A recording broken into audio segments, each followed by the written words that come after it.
up, everybody? This is Super Mike. We here for the show. What's up, James?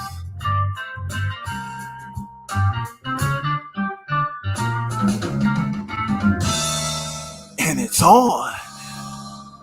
That's right.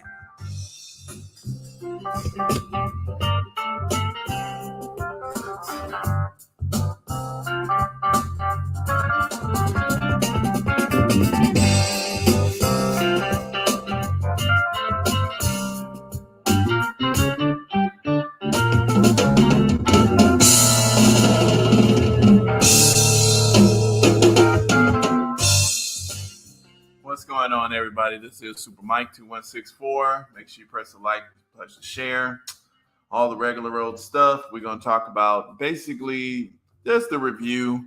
It's an open show, so anybody can come up. Y'all can come up and, influence the conversation, say what's up. Other than that, we're going to get into a couple of subjects. You know what? I actually want to talk about this medical stuff. This is a situation that we definitely got to talk about. I'm going to show y'all a couple of videos. We're going to go through some of this. The thing is, unfortunately, there's a war going on. There's different weapons happening. There's different ways it's being waged, but it's there. And that's what I deal with. That's what I talk about. That's what I push here. And I just push the noticing of it. But it's happening whether whether people want to accept it or not. Now, of course, we can go all hide into a cubbyhole, pretend like nothing's happening. I don't think it really works because guess what? It's just so much stuff happening. So right there, these are a couple of topics that we'll get into. There's this medical racism thing. That right there is long-standing. So of course we know Tuskegee, and yeah, you should know about it. It's documented history, and but everybody is actually dealing with, especially in the hospitals. Inside these hospitals, when women, especially when women are getting just everything, men and women, especially when you're going to have a baby, which is the natural time, they want to inject you with something. Now, a lot of times they're just killing the kids, chopping the baby's heads off. We had a story just the other day where a baby's head just chopped off.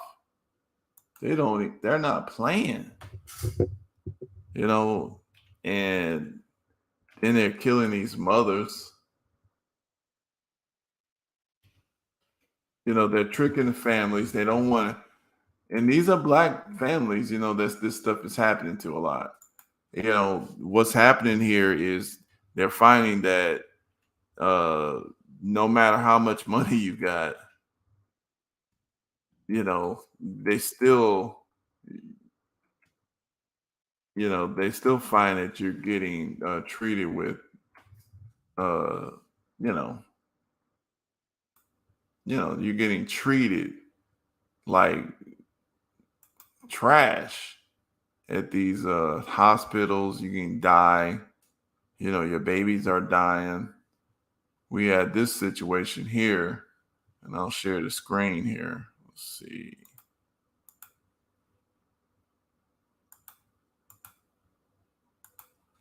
I mean, look at this crap.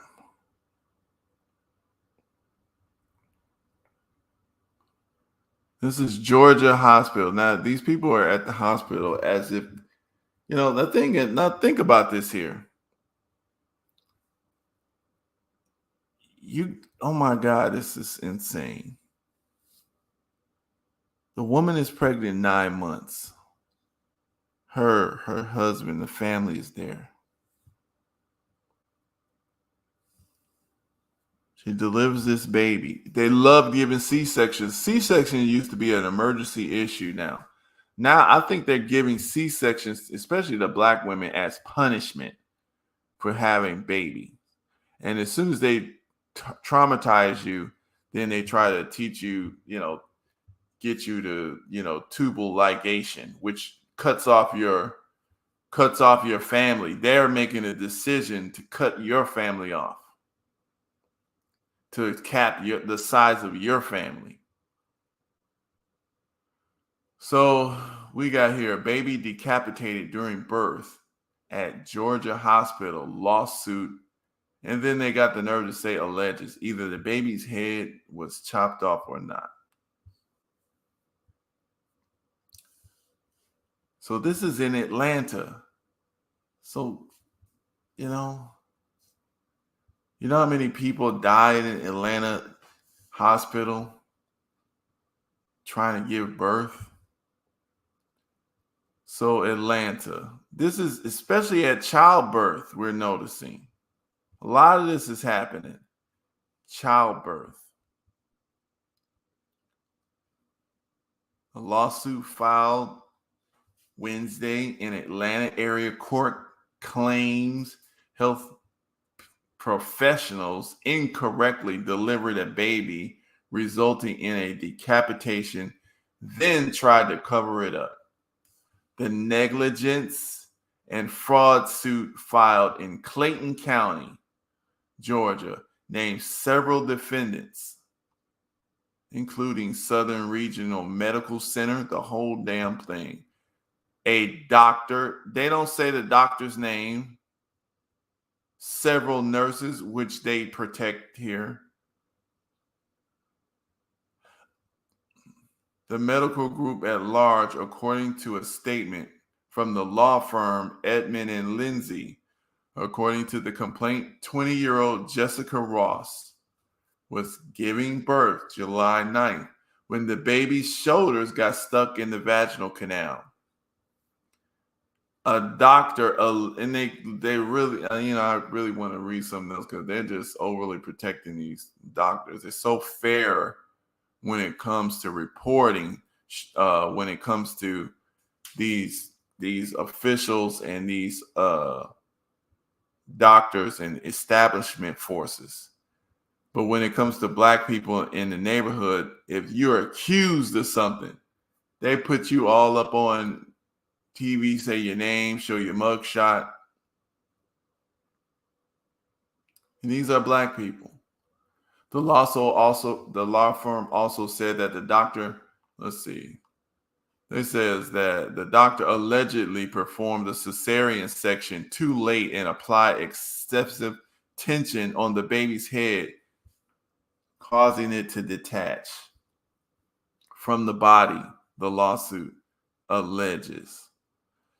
The law firm also said the doctor did not immediately tell the mother and father, Travion Isaiah Taylor, what happened. Instead, the hospital staff allegedly refused to let see, when they got you in control of that hospital, they order you around like you work for them. You are literally their prisoner. And they treat you a certain kind of way. They just try to inject stuff into you. They want you to do this, do that. And no explanations. Because they don't know what they're doing either. They're just following orders.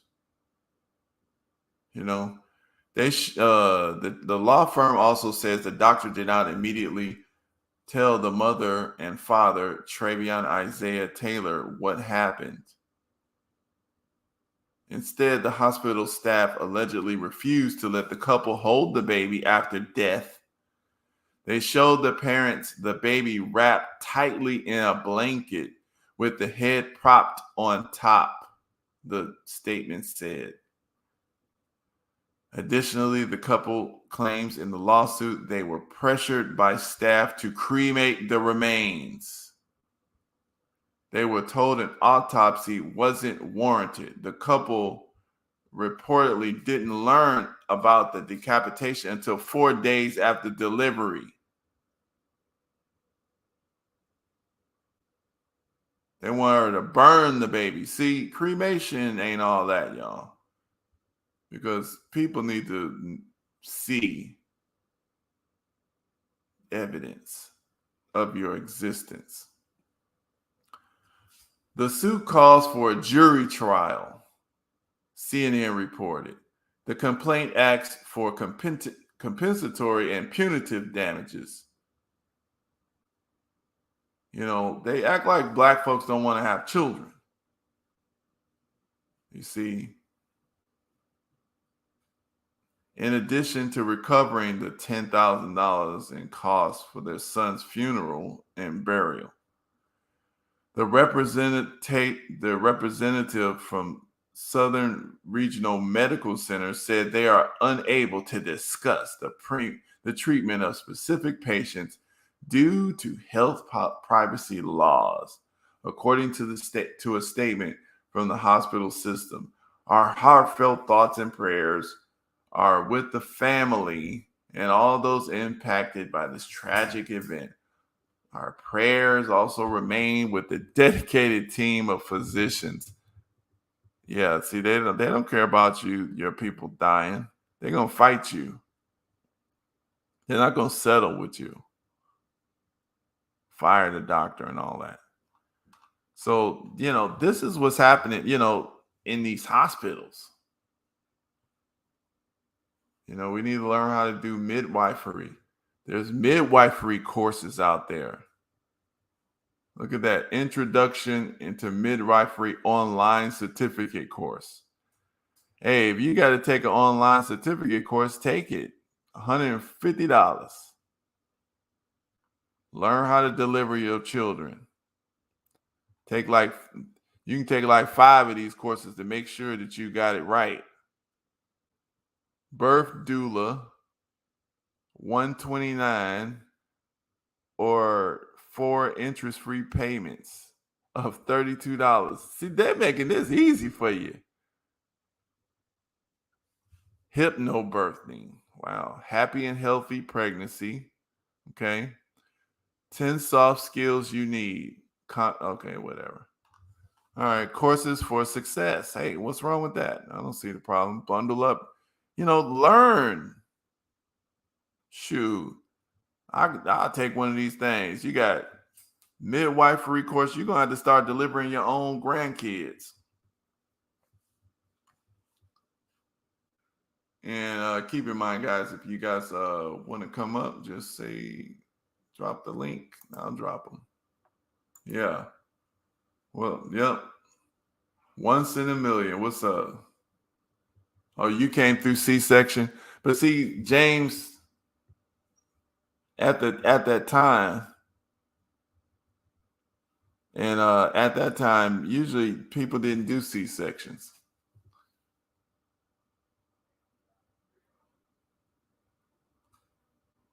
Yeah, whatever, but at the same time, training so people aren't panicking. Mother does all the work, but that happens actually naturally. So people think that you're going to die just because you didn't get to the hospital and deliver the children. There are certain procedures you can figure out, and there you go. You can, because it's actually becoming safer, especially for Black folks. So let me play this here. Let me see. Hold on. We're going to go through a little bit of this medical stuff.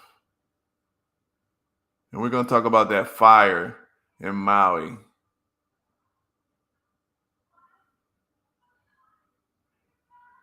Because that fire is real weird.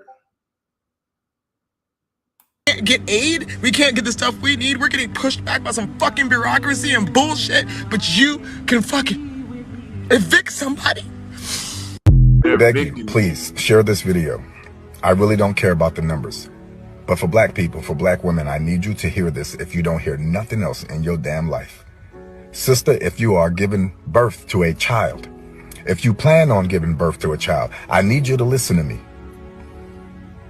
Sisters, I need you to listen to me like you ain't listened to a black man before. Don't you take your ass to a hospital that you done asked 1,000 questions before you stepped your ass in there. Do you hear me, sister?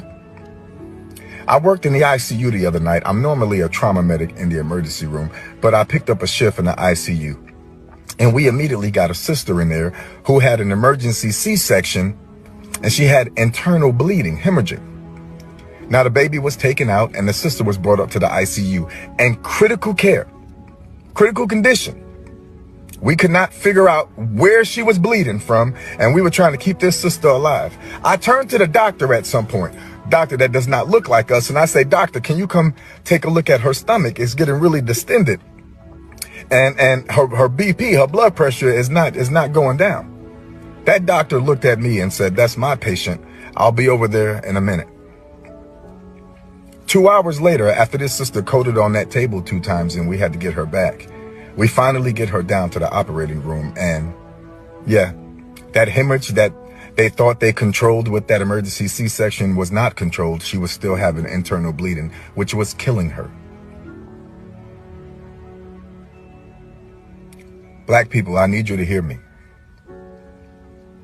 If you can take your black ass to Target, if you can go to Walmart, if you can buy and spend and do for all these corporations that don't give a damn about you, your black ass, your black community, your black race, you can ask questions for that black baby. I don't care if you think you're annoying, the doctor think you're annoying, the hospital think you're annoying. I don't care if God himself think you're annoying from asking too many questions. Ask the question, sister. So the thing is, and this guy, the man, he was actually fired for doing this video because it embarrassed the hospital and they opened them up to a lawsuit. But this is the problem here. There's a serious amount of people running around in this medical industry. They have these little codes and groups where they feel that it's okay to try to, it's their duty to try to probably pick some black folks off. This is what we're dealing with here. So this is, we really, if you don't learn about your own health, and the thing is, what happens 9 months before birth? They sit at home and do nothing. Yeah, sometimes not.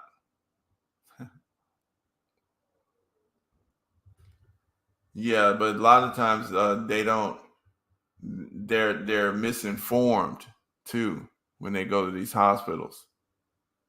Yeah, there's social welfare, but at the same time, if you got a systemic group of folks who not informing you right or teaching you, or and you think you're supposed to just depend on and just follow their orders. Just like the man said, you got to ask questions because you can't trust these people. That's what's happening. You're out there trusting people that, don't deserve trust. So actually, I want to get into this too. I'm going to deal with some of these, actually, you know what? I'll deal with this too. This goes in line with that. The thing is, you got to realize these pharmaceutical places, they're owned. They're owned. Every single bill. So the pharmacies are owned and the food industry, the Food and Drug Administration. See, they own the food and drugs. It's the same entity that regulates both sections of American society. And these pharmaceutical folks, they are in lines, and they share a lot of executives, you know, and those executives get, when they'll go work in the government, you know, and then what ends up happening is they help shape and lobby regulations to their benefit. So you got situations where you got a lot of Congress people who accept money from this pharmaceutical giant. Right. And there's Black Doctors Associations, but you know, and some of them are doing some work. We can read, actually, I'll read something from blackdoctors.org. But you got to realize people have to still be educated, and they have to be actually pressed into that. Yeah. Well, we know capitalism, but you know, the thing is, survival is going to going to trump capitalism. So we're not going to be worshiping capital, you know, and we got to know who's worshiping capital. So yeah, definitely. But the thing is, this is what's let me see something here. I'm gonna see, because actually I have something I was gonna read, but it's on my phone. Let me see if I can put it on this computer here, because actually the pharmacies executives. Let me see.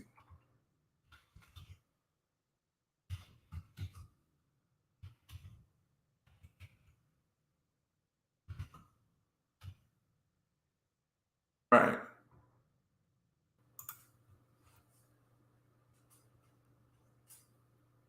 So let me see if I can find this thing. Here it is. Here it is right there. FDA's revolving door.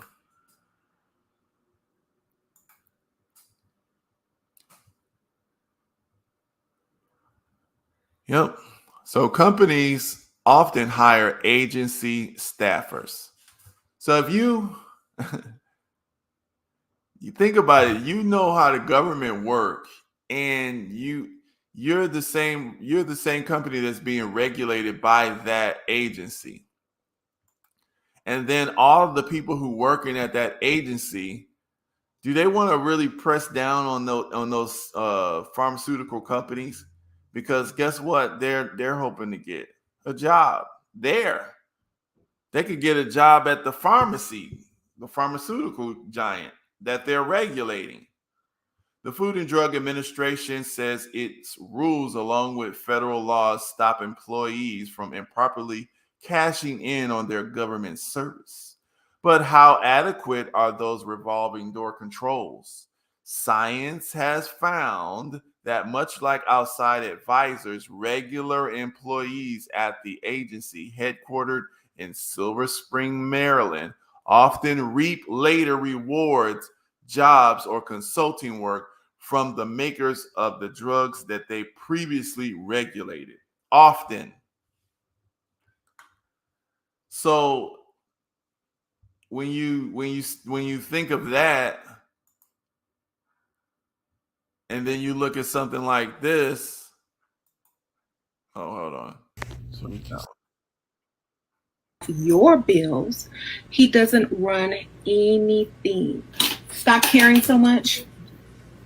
If he doesn't like you wearing a certain thing, put that thing on and walk out. If he doesn't, crap, silly woman. But remember that Super Size Me movie? That's why McDonald's is in neighborhood. McDonald's is like a rat trap. if you're married, single. It's like 2 a.m. on February 21st. I up, couldn't breathe, was having really. Now, this man had committed to, now, if you haven't seen the movie Super Size Me, this man committed. You can type that in Google or YouTube or something and look at it. But this man had committed to eat McDonald's for like 30 days straight. He was just going to eat just McDonald's.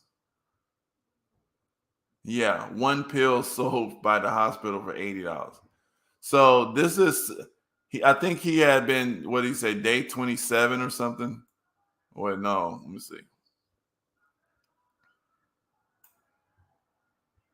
Like 2 in the morning on February 21st. I woke up, couldn't breathe, was having really difficulty breathing, very hot, and felt like I was having heart palpitations.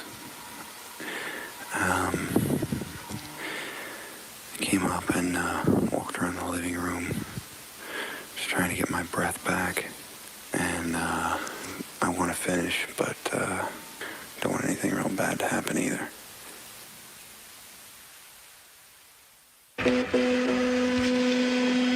So this man got scared because he just was eating McDonald's like every day. That's all he ate. He didn't eat nothing else from nowhere else. He just ate McDonald's. And I forgot what day this was that this happened. I think day 14 or whatever during this process. He sat up there and got scared because he had these heart palpitations. His body was going crazy. He went to the doctor to get tested. So now he's at the doctor.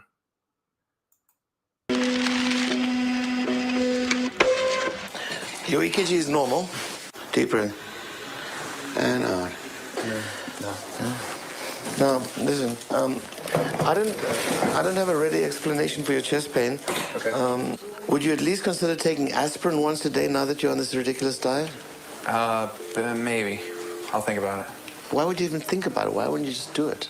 This is really, you saw these numbers, right? These numbers are absolutely outrageous. Okay, for the first time, we're seeing uric acid elevated. So you're giving yourself hyperuricemia, and the danger of hyperuricemia is gout, kidney stones. So uric acid elevators. So you can get a blood test to see what your uric acid elevators are. Yeah, aspirin to thin the blood to make it easier on his heart. But yeah, this man, this is the food and drug. This is legal food in the United States. It makes you go to the doctor. Right. And that's from all sorts of stuff. Yeah, I think a lot of times you have a high acidic diet, you can get those kidney stones, and that hurts. So I hear. Yeah, exactly. Yeah, and you can see what you're eating, what you're used to eating. But the point is, this is what this thing is about. This is why this system is set up to kill everybody. But they actually make money from suffering, pain, and death. This is where they make their best money. And so here you go. The industry is supposed to be regulated by this FDA to make this stuff safe to eat because they know about capitalism. But because it is capitalism, like James said, they offer the FDA employees money, just like they offer 2/3 of your Congress people money who they cash the checks from. So the Congress people cash the checks, 2/3 of them. Yeah, so there you go. FDA staffers play a pivotal role in drug approvals. You can't get it approved unless it goes through the regulatory agency. So presenting evidence to the agency's advisory panels and influencing or making approval decisions. They are free to move to jobs in pharma, and many do. In 2016 study, the BMJ researchers examined the job histories of 55 FDA staff who had conducted drug reviews over a 9-year period in the hematogynecology field. I guess that's blood, woman's blood, I guess. They found that 15 of the 26 employees who left the agency later worked or consulted for the biopharmaceutical industry. So, that's like over a quarter or a third. So FDA safeguards are supposed to keep the prospect of industry employment from affecting employees' decisions while the agency and to discourage them from exploiting relationship with former colleagues after they depart. For example, former high-level employees can't appear before the agency on the precise issues they regulated, sometimes permanently. In other cases, for a year or two. I could wait a year. I'll get my money after a couple of years after I hook these folks up. Hey, James, hook us up. Hook us up. Approve this medicine. Dude, your medicine made all the rats bleed after 3 months. I mean, in humans, it may take like 9 years. Internal bleeding that couldn't be reversed. Come on, man. Remember that favor I had for you in high school? Hook a brother up. All right. You're going to hook me up with Susie Q? Yeah. And to see, the racism is for money. So some people just hate you, but also they get hookups. See, they get financially incentivized. And what happens is it's like these people, they're looking at these black folks. They don't have attorneys. See, and so they can just they know they'll take advantage of people because they're poverty too. You see, and so that's where you go, and you get your numbers up. Plus, they hate you, so why not? So this is what's going on. That's what ends up happening here. So let me go to this subject too. I want to touch on this Maui thing. Actually, let's see. Now look at this here. For your liver are obscene beyond anything I would have. The doctor is trying to scare him, but he's going to keep doing the little diet thing.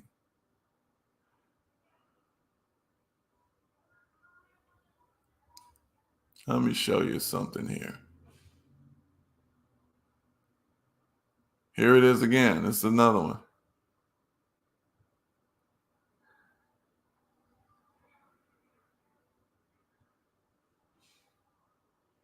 Listen to me. No one would take what I was saying serious. The classroom telling everybody about he saw the remain. If you know any more about these young men, please come forward because the dominoes are falling. And support the page, grab you a Black Lives Matters shirt. Why would I carjack anyone? No one was listening to me. No one would listen to me. No one would take what I was saying seriously. It was as if I was already a suspect. So with that being said, that was a traumatizing experience. It still is. My kids are afraid. I'm afraid. The police get beside me or behind me, I go in a panic mode instantly. My children go in a panic mode instantly. My kids thought I would have been shot. They seen police officers on my doorstep, guns on their hips. I thought it was a joke. So I said, warrant for what? What is the warrant for? She hesitated. She procrastinated. She didn't want to, give me any information. She just wanted me to step outside so that I could be arrested. So I continued to ask. Another police officer stepped up, and interjected. He did say that I had a warrant for my arrest for carjacking.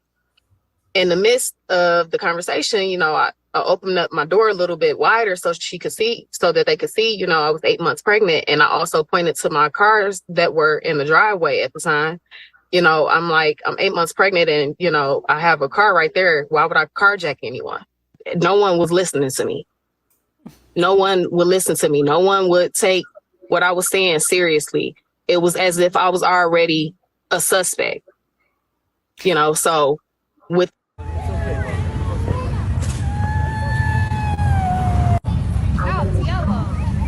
Yeah, this is wild. Harrison, I would take anybody down for you. Look at that. Look at some mushroom cloud, bro. Look at that. Oh, crap! Yeah, that ain't supposed to happen.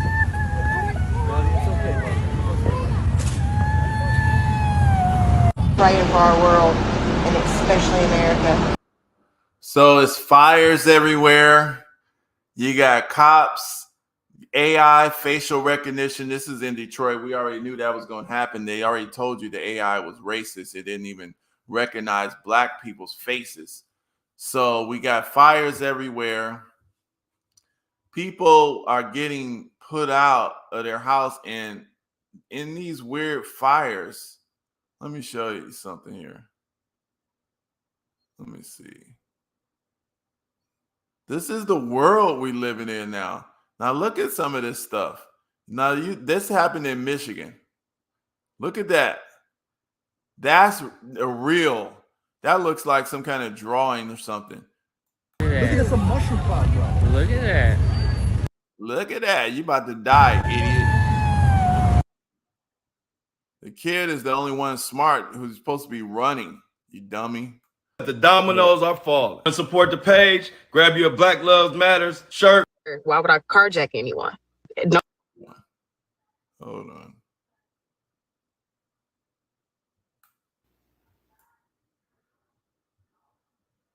Trying to get to that beginning of that one. Wow. You don't need to be scared. I'm right here. Harrison, I would take anybody down for you. Look at that. How did that glow happen at that moment? What happened? First it was night, and then something must have exploded right then to shine that yellow light on that whole cloud there. This is in Michigan. This just happened too. It's not big news. They said it was some kind of warehouse fire. Then remember, of course, we remember the train that exploded just a few months earlier in Ohio. That's toxic. And then we got look like a mushroom cloud. Looks like a literal bomb that was dropped in America. Would they admit if somebody was dropping bombs there?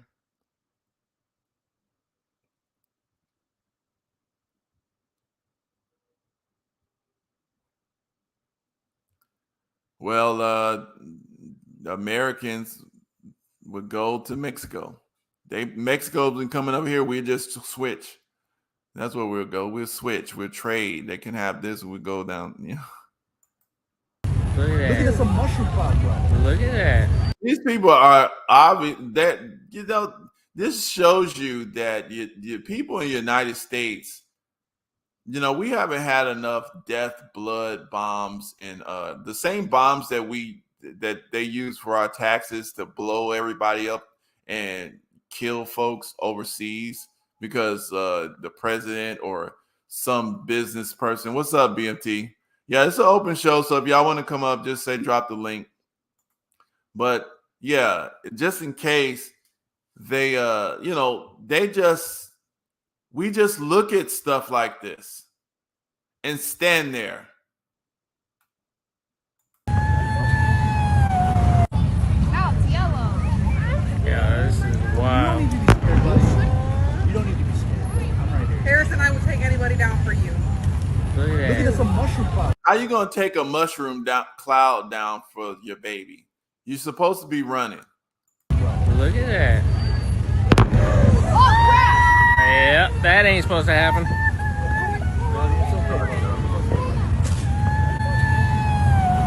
Fighting for our world, and especially America. There was a fire that shut down the whole Interstate I-10 in Louisiana. There's a big old fire. Another one. Now there's another one, this time in Louisiana, and residents are being asked to evacuate. Can someone from Louisiana around this area, check in, let us know what's going on. It's August 14th, 2023. We need to be praying for our world, and especially America. Continue. Blockaded escape So I went routes. around back to Front Street, and there was all the cars were lined up, but none of them were moving. And I walked all the way from Safeway to the Chart House. Now, see, when you start interviewing the people on the ground in that Maui fire issue, this is what people are saying.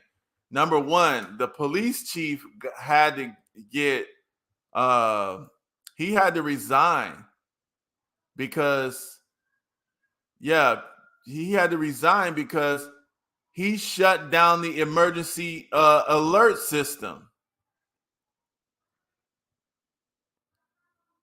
The man shut down the emergency alert system. And so those people were asleep. They supposedly have like the biggest emergency alert system in the world. And this person shut that mess down. All right, let me drop this link. Bam. They shut this down. This is what I don't understand. And then man didn't want to. He act like he didn't want to resign, like he did the right thing. Hundreds of people dead in his jurisdiction. Not one car had moved, and I was wondering what was stopping the traffic. Well, it was a policeman. And I got to the end, and I looked up north. There were no obstructions. There was no reason to keep those cars there. Are you serious? I'm serious as a heart attack. And I said, what are you doing? He goes, well, I'm under orders to keep them here. And I said, the fire is right around Safeway. It's going to hit Front Street. You know, these people got to get out of here. And he said, I'm following orders. No way. And so I just kept walking. And well, maybe he knows something I don't, you know. So, and I keep walking down the highway, and I look behind, no cars are coming out. I walked all the way to Waikuli Beach, still no cars coming out. And I started hearing boom, boom, boom. And then I heard people screaming and stuff. You're saying they were blockaded in by the police at the end of Front Street? Yeah. Like where the restaurant is? Right, where the Chart House Where the Chart House was, I should Right. say. There was a blockade there, and they could not go any further. Right, I walked. What the hell? I walked all the way from Safeway to there. Not one car had moved, and people walking in front of me. The people in the cars are saying, "Would you like a ride?" And they're going, "Oh, okay." And they'd get in. They asked me, I go, "No, you better get out of here." You know, but they just, well, we were told to evacuate by car. Okay, so I just kept walking, and I got all the way to, like I said, the Civic Center, and then I started hearing all the explosions, and there was. This man walked away from the fire, and people was trying to get away from the fire, just doing what they were told to do, and died. What's up, BMT? What's up, bro? Hey, what's up? There it is. There it is. There it is. Thanks for coming up, brother. We just, just going on general topic. It's no specific topic. I'm just, doing a little rant on current events. Now, question, Mike, is your concern against the police? I mean, I know you have this thing about the police are bad. Well, this is what I say is bad. Police in and of itself is not bad. But the police all are infected with these gangs in the police union. And those folks have a racist agenda. And that's just proven. And there are some groups of police, just like, for example, if you look down there, remember in Alabama, right? When they did, when those security guards took care of business and, the people helped them, the police was standing right there. They just watched because they seen what was going on. So the order of law is like a trick. If you're going to say we're supposed to protect and serve, then how come we the ones got to run when police, or our people got to be scared when police is around? and we ain't doing crimes. They're just scared because we don't know what the police feel like doing to you that day. So that's the problem. Okay, so That's the issue. So you know the police that were making the arrest were black, right? The police was making arrests was black. Which one are you talking Yeah, about? okay, so you're talking about in Alabama, right? Well, yeah. The ones that's making, the ones in Alabama, they're black people. Yeah, most Okay, of them. so those are black people that made the arrest. Those are predominant Mississippi and Alabama. A lot of those places in Atlanta, Georgia, those are predominantly black police stations. DC. That's why I brought them up. That's why I brought them up, because I was saying that's why I brought them up. I was like, police in and of themselves are not bad. You see what I'm saying?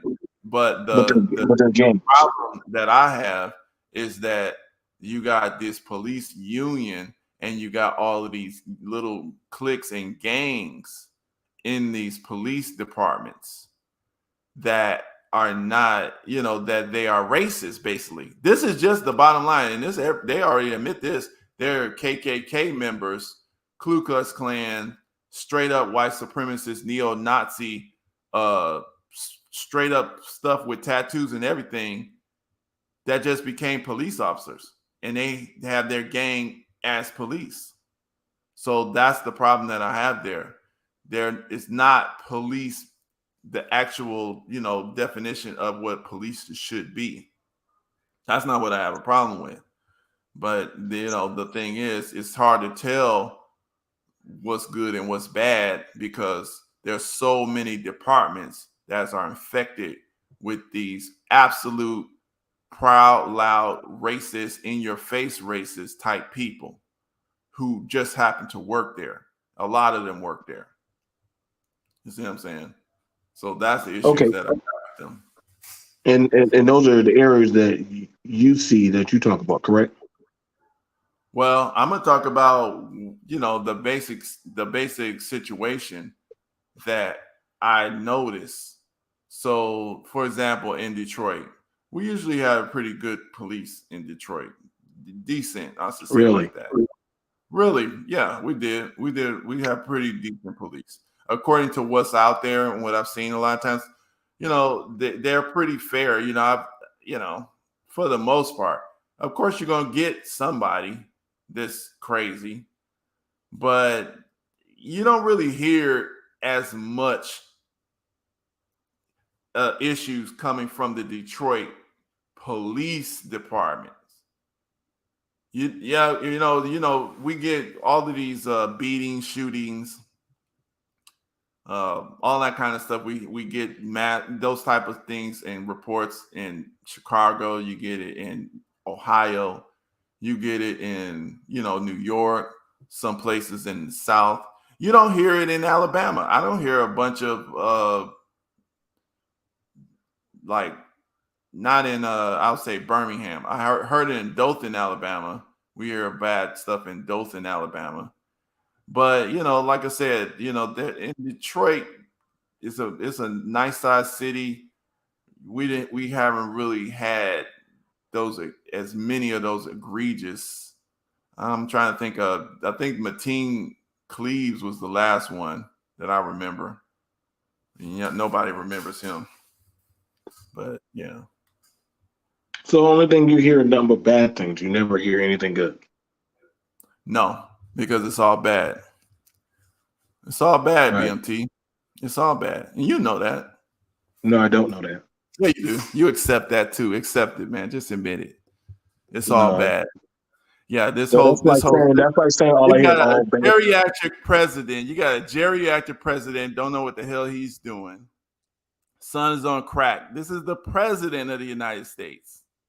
But that's like prosecuting the other guy who's trying to run for the president because he actually might win. You got old Harvard professors. Yeah, come on, man. LGBT. This is crazy. I'm not speaking for you. I don't know why you're trying to speak for me. I can speak for you because I hear you. I hear you talk. How you speak for me? Yeah, because I hear you talk. I don't. I'm not going to say like I lived in Detroit. You don't hear me trying to say, well, this is what they do in Detroit. But you speaking for me in the South. That's crazy. That's wild. I lived in the South too, though, but I haven't What lived part of in the South South? Carolina, Georgia, What part, Alabama, what part of Georgia, Georgia? Atlanta, Macon. I lived in I lived in Atlanta. I lived in Atlanta. I lived in Augusta. I lived around Savannah. Like I said, I could name pinpoint places where I know I've lived, and I could tell you those areas. Like I'm trying to get your attention. Like I said, Fulton County is predominantly black law enforcement, That's right. and that's black judges. So explain them. Are they KKK also? There's elements of KKK in there, but What's see, the you're element trying of KKK? to generalize. You're trying to generalize. Okay, so 'cause let's I talk already about Texas.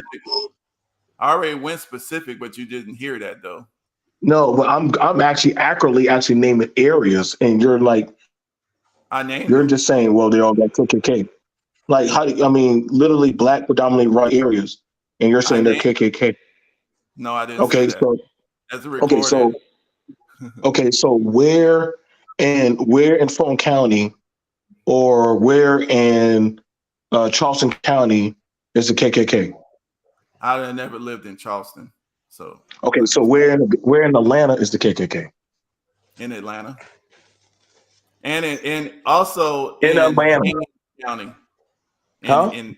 In Haynes, it's another county down there. I think it's called Henry County. Yeah, in Henry County. So in Henry County. Yeah. In Henry County. Definitely. Also in Cobb County. Cobb County. Oh, I've been to Cobb County. And the KKK. County.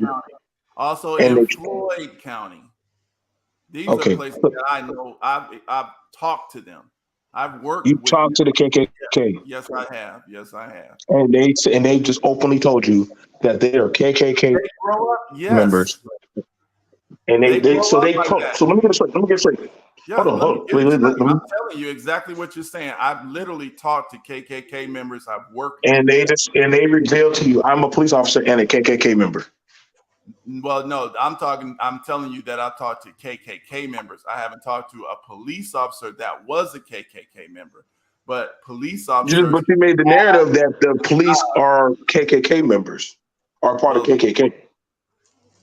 I didn't say all of them, did I? But you made the narrative. No, you said that they had a backbone of being affiliated with the KKK. That was your narrative. You said that. I listened to you. No, you didn't. You didn't listen. Yeah, dude. You just started spouting stuff. No, because I talked. Yeah, go ahead, James. Because BMT coming in with a sword. I'm not coming in. Well, you're obviously not. You're not talking about the black cops being KKK members. You're talking about the predominantly white 4% or 5% of white cops. I don't know what's the what's the percentage of black cops versus white cops down south? I don't know.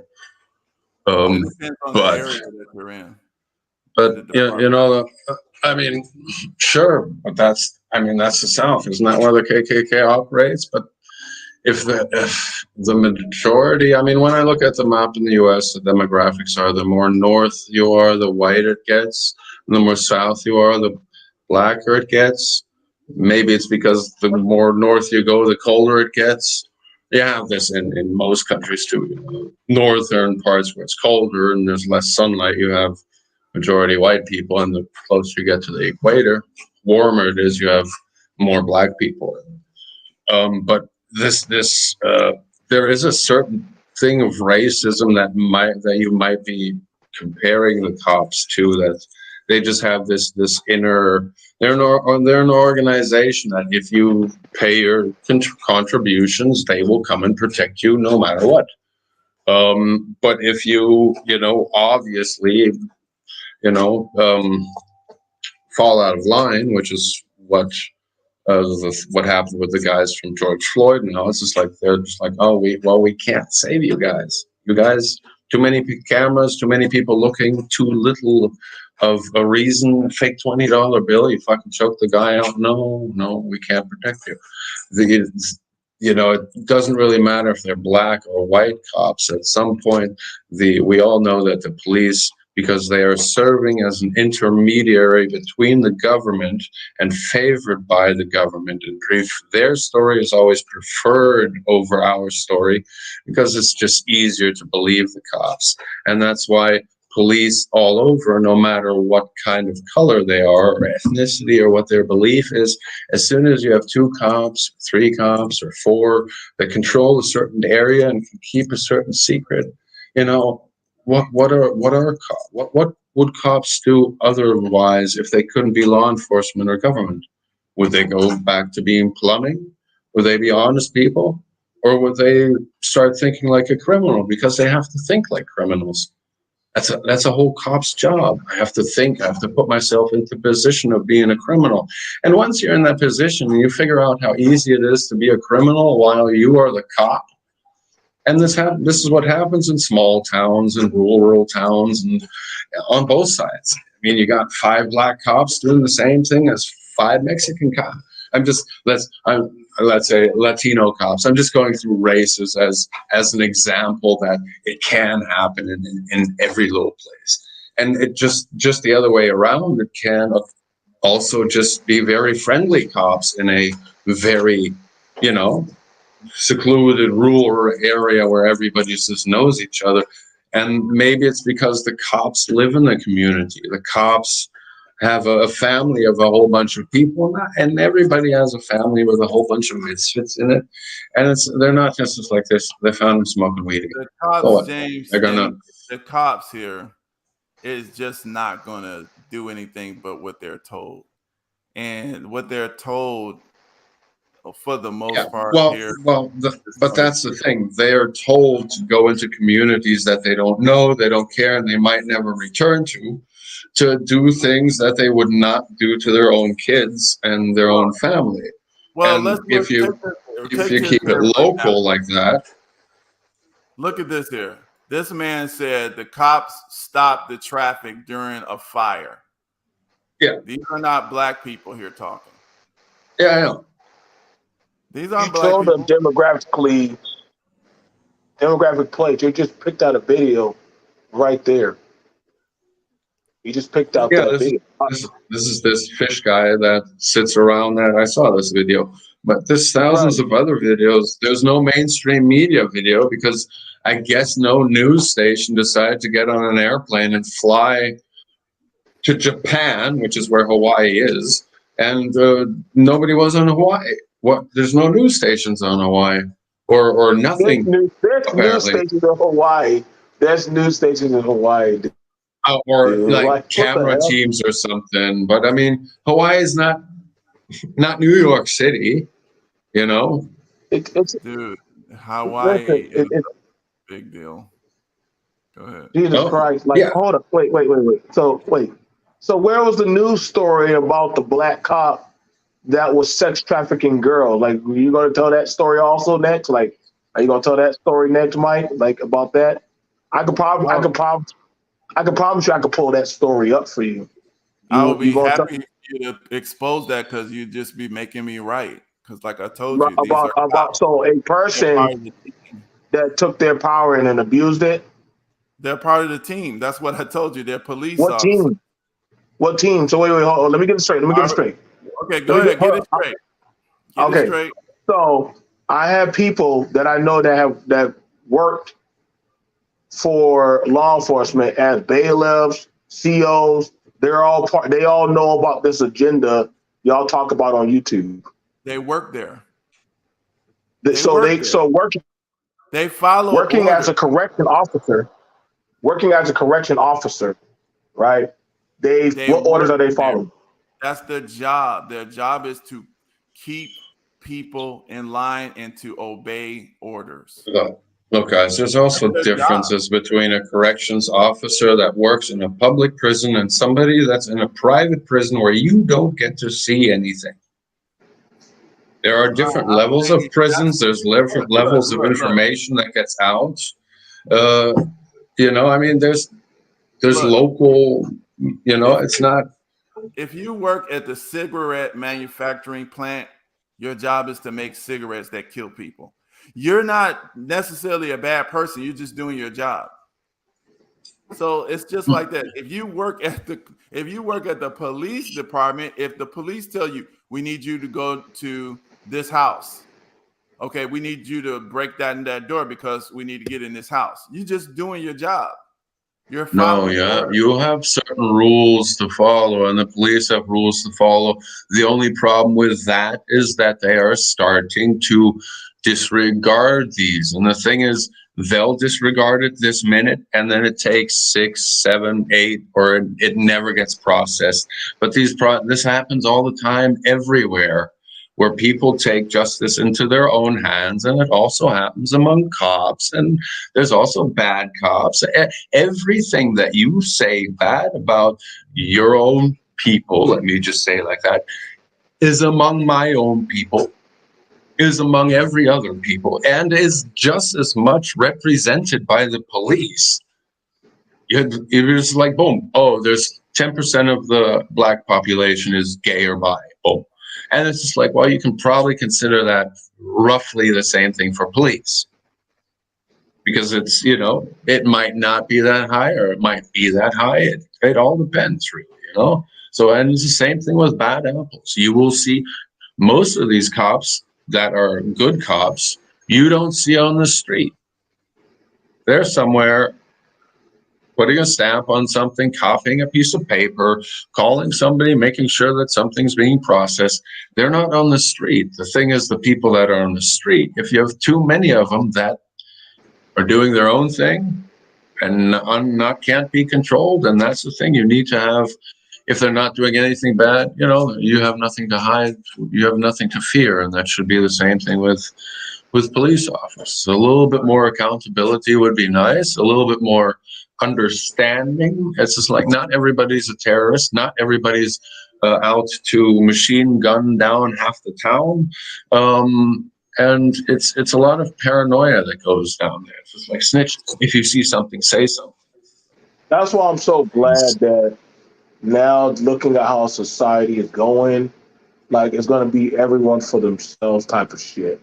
Because then it's like all the bitching is like, either it's going to be put up or shut up. And I mean, I'm fine with that, because then we're going to just see how it goes down at the end of the line. Like, that's we already understand.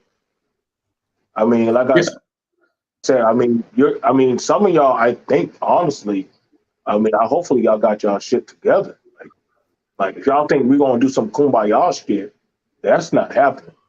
I'm not working with motherfuckers that. What do you think gonna happen though, BMT? If No. Speak for you. No, I'm asking you. It's a question.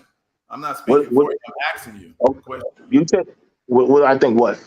What do you think would happen if they was like, okay, the money ain't worth nothing, so we don't have nothing to protect nobody right now. So you have skills, and that's what counts later on. Hopefully, thank you, James. Hopefully, you got some skills, or you got an acquired team of people who have skills that say, "Hey, we got this, and this, and this is what we offer." So, hey, bro, I got this, and you can do this. Now, if you don't got that, it's going to be the have. Yeah, hopefully it's going to be the have and have-nots. And honestly, that's the ones who get to dictate. And see, even at that point, when you're dictating who gets what in the resources, fuck you if you don't got it. For those who don't got it, nigga, I don't got to give you shit. It's not appointed upon me to fuck with you or look out for you. If you can't work, what is your value? Nothing. You only what eat. Is your value? You have no value. Yeah. You feed nobody. This ain't like and see, that's the thing about it. We're talking about, hey, everybody says, well, fuck the system. So then when it goes to the have and have not system, I don't owe you shit just because you look like me, or you think you talk like me, or you think because you live around me. No, dude, that's not how it works. And honestly, that's how it was for COVID. That's how it was for when the shutdowns happened. It was a have and have not era, and it was beautiful, and guess what? It's going to get a lot more frantic. So I'm for that. I'm all for how people, only way they can understand it is through a hard knock life. and it's getting there. It's going to get there.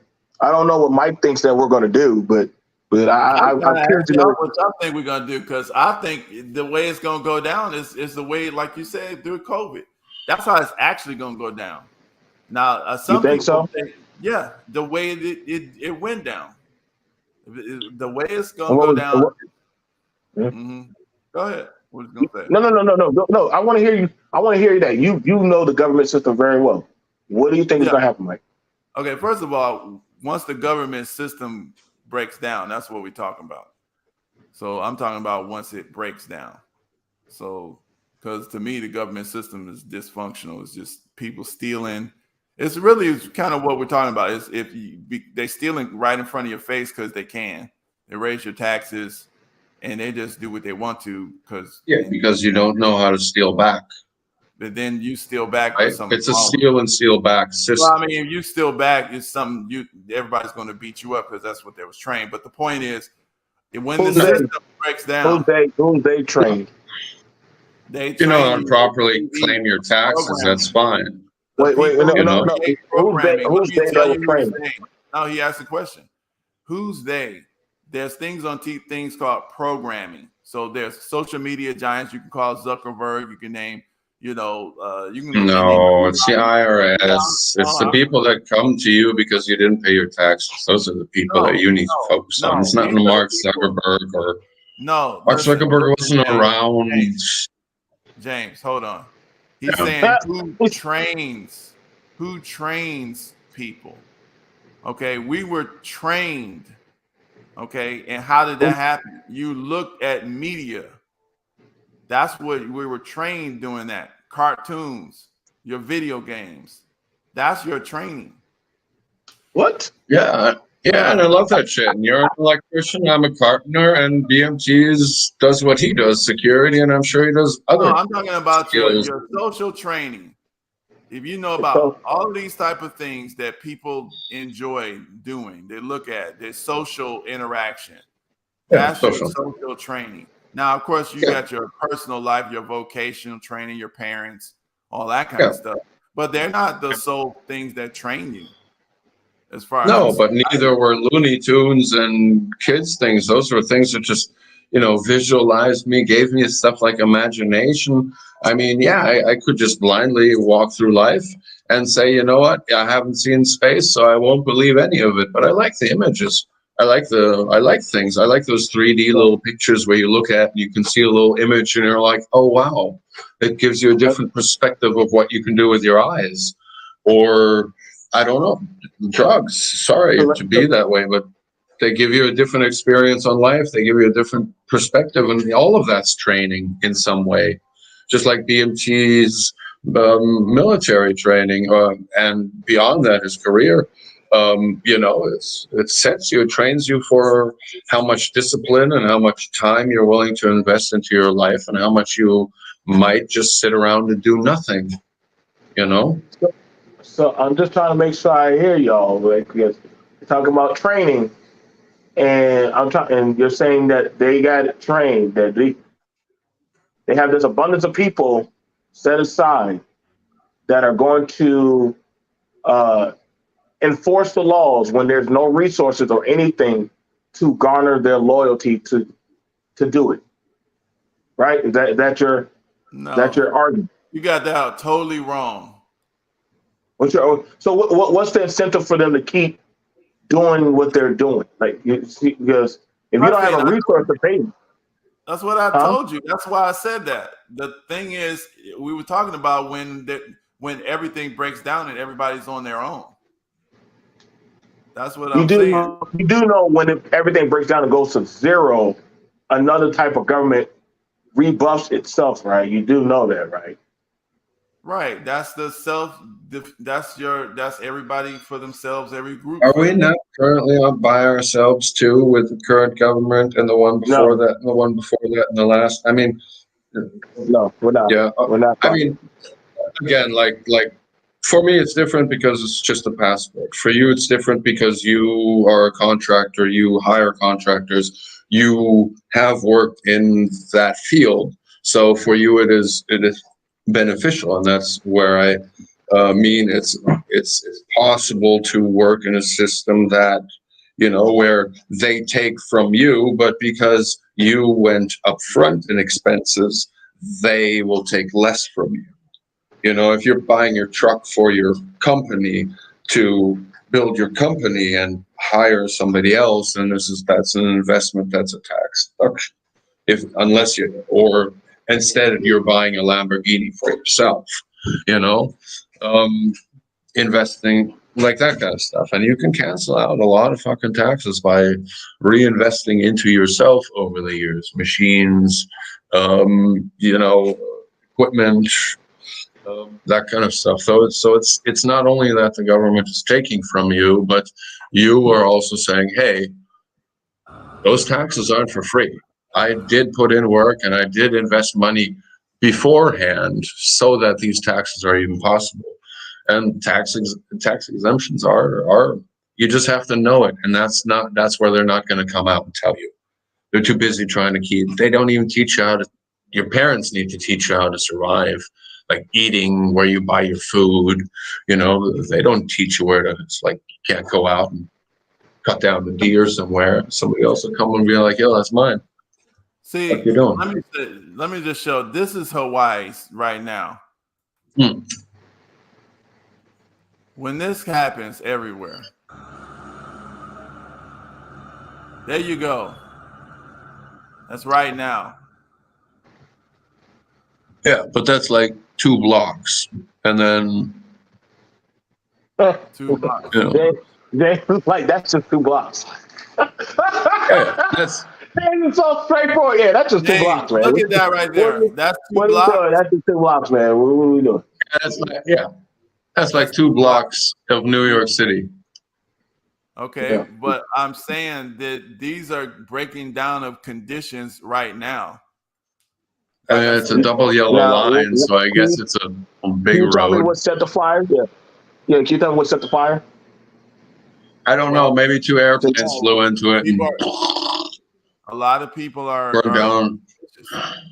because they're saying that the chief of Maui Emergency Management, the government broke down and they resigned. Yeah. He didn't press the fire alarm. He's like, no, it's just for tsunamis. And then they're just like, no, it's for everything else. And they said, all right, fuck. I didn't read what the fucking. Like sometimes you should go back and read your terms of services with the community like once a month. If you don't know what the fuck, I do that constantly. Simple. I like it, man. I mean, technically, what James is saying is actually right. Like, the motherfucker was just too lazy to actually, damn.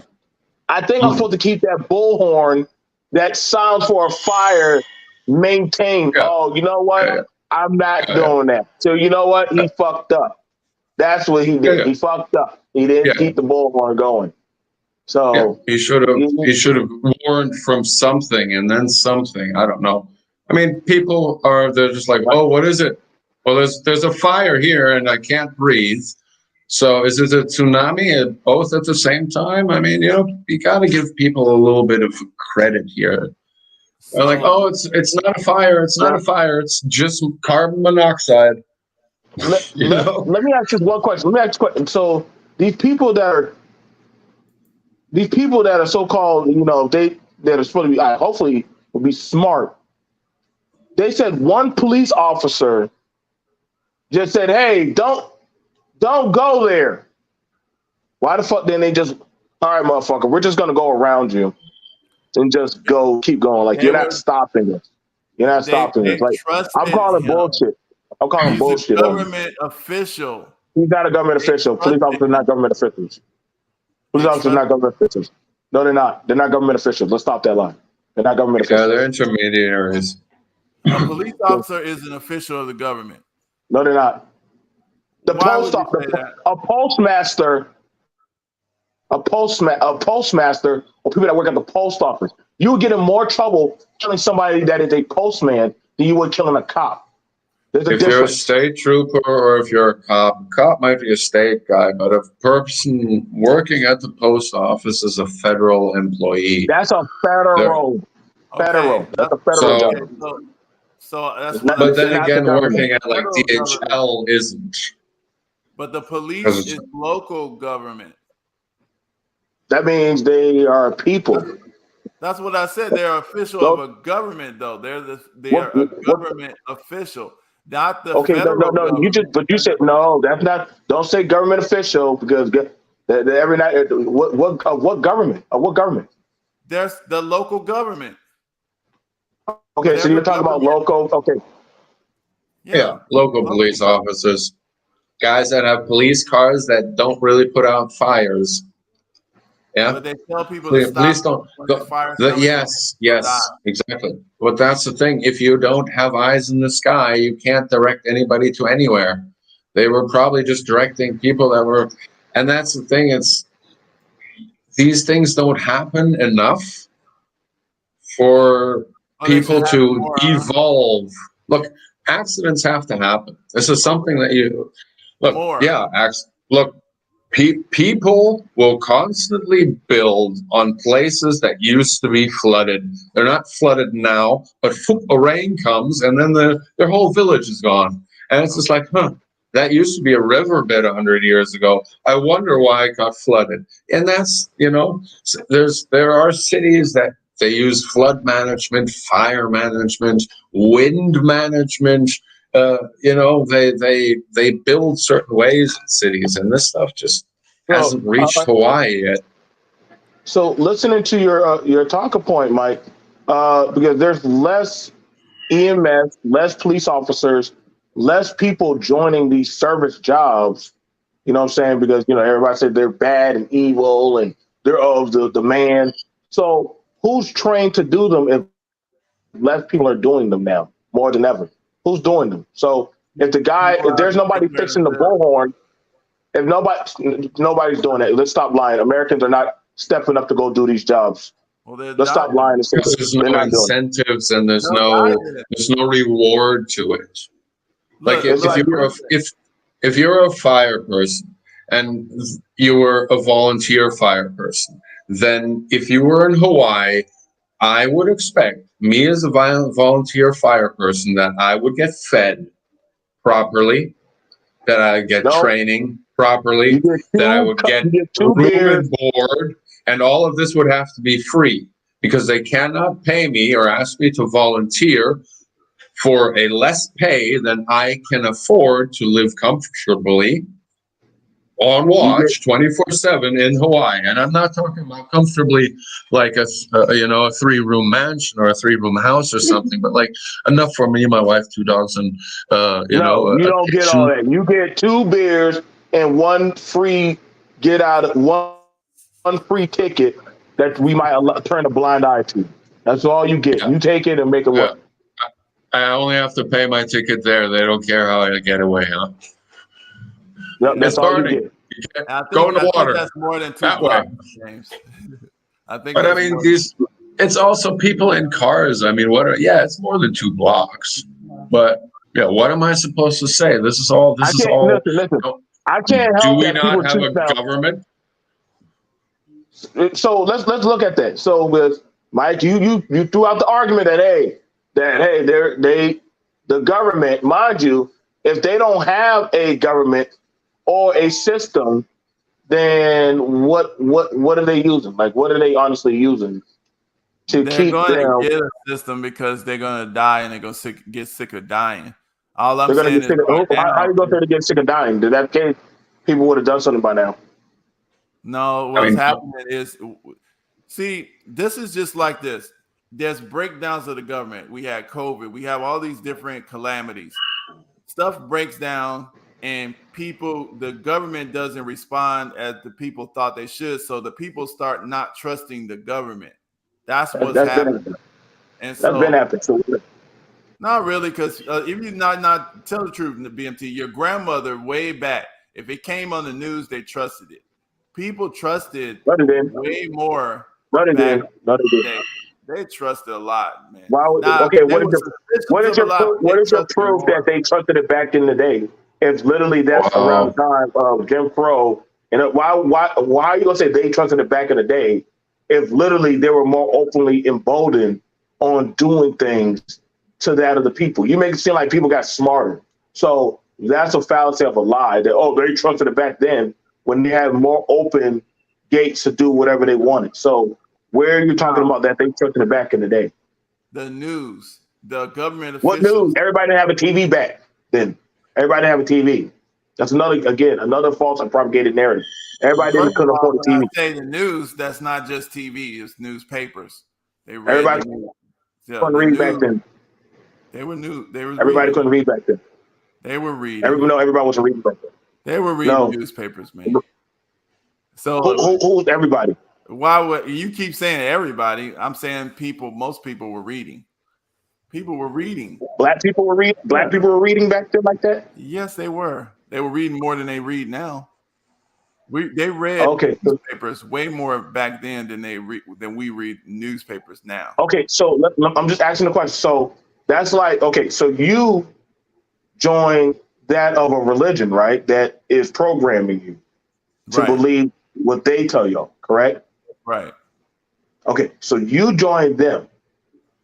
Why? How do we know that you're not programmed to put out a narrative? I am programmed to put out a narrative. Oh, okay. Yeah, Now, James, you heard that, right? James, you heard that, right? Right, yeah.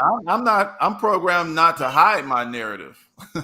I'm programmed to tell you. But why are you trying to skew the narrative that's what that's what I think or what James thinks? I mean, I've never gone around trying to put. No, you didn't. You just said I know what you think. I know what. I didn't say that. Yes, you did. You said that earlier. No, I didn't. I'd love to come to Mississippi and talk to some of those KKK guys that Mike was talking about. Earlier. Yeah, you just That said would be that. Like, wait a exciting. second. Yeah, you literally just said that. You went down there. I talked to those KKK guys. Even James heard that. Like, wait. I was like, wait a second. You go through the KKK. Even I don't go talk to KKK guys. That's I wild. mean, y'all can say what you want to say. It's a fact. I'm just telling you the truth. I've worked. So you went to you went to KKK members and told them I'm programmed. I'm Mike. I'm an electrician. If you ever need some, I mean, If you're, hey, I'm Mike, the electrician. I don't trust white folks, but I know one thing. I'm programmed. Hey, I'm sorry if y'all don't get it. I'm trying to tell you. I also do lighting for big events. They work with me. We work together. You can follow me on YouTube. You can follow me on YouTube, Clan members.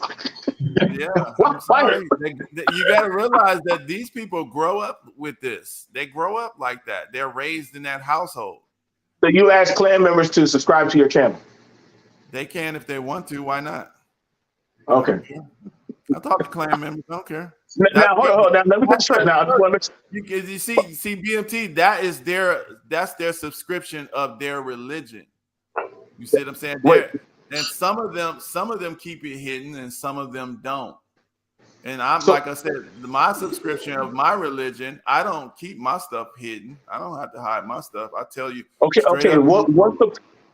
All right. So let me make sure we're making sure that we getting all the information together, right? Now, you're trying to make a safe space for your people, for them to grow and cultivate, but you invite the enemy. No. Now to them. Wrong. Now you're wrong. No. But you just, James, did you not just say that? Hey, you're wrong. They can come to my space. They can come to my space and listen. And wait. So you want your people? They can come and talk. They can come and talk.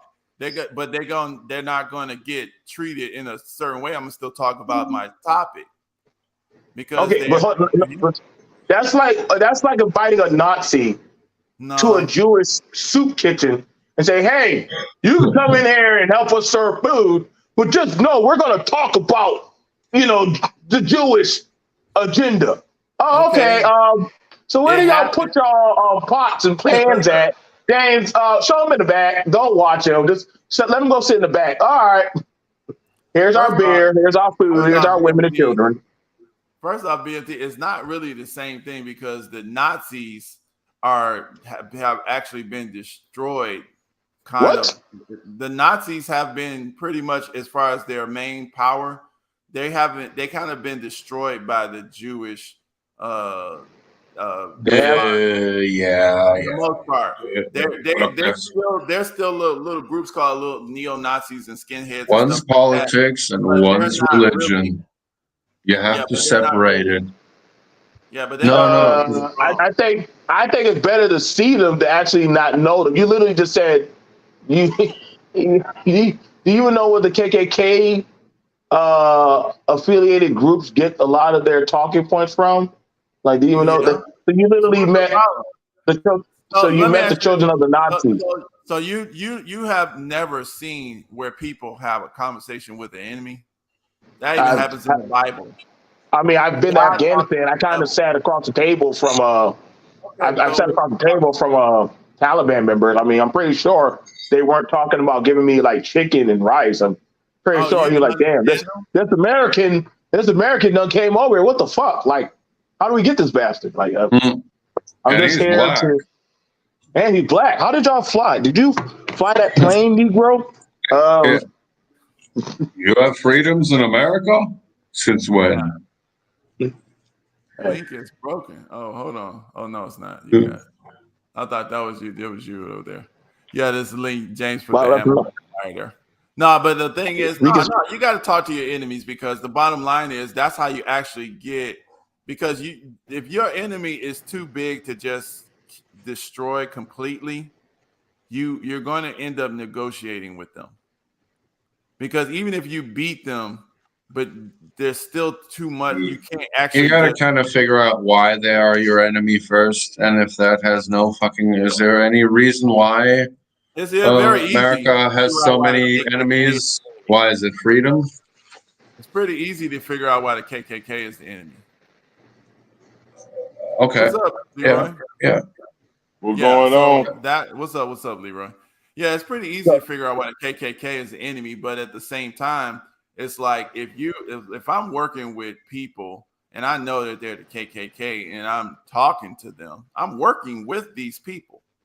Okay, I'm talking about their history, and I'm talking about where they grew up with, where they, those sorts of things. And I'm so you work with, I'm noticing the symbology that they draw. These people like to draw on like little wooden tables and stuff. And I study that stuff. I know what they're drawing. So I know I'm talking to them. So you know the language of the KKK.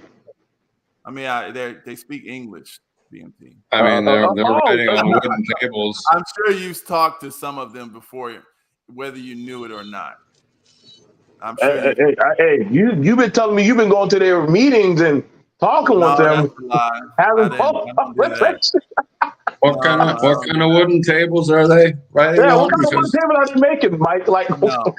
I make. The bottom line is, I'm gonna, somebody's telling me, my dad was this. See, if somebody would tell you that they're in the KKK without straight up saying it, said my dad, my sister, his sister, my granddad went to that means they're a KKK member.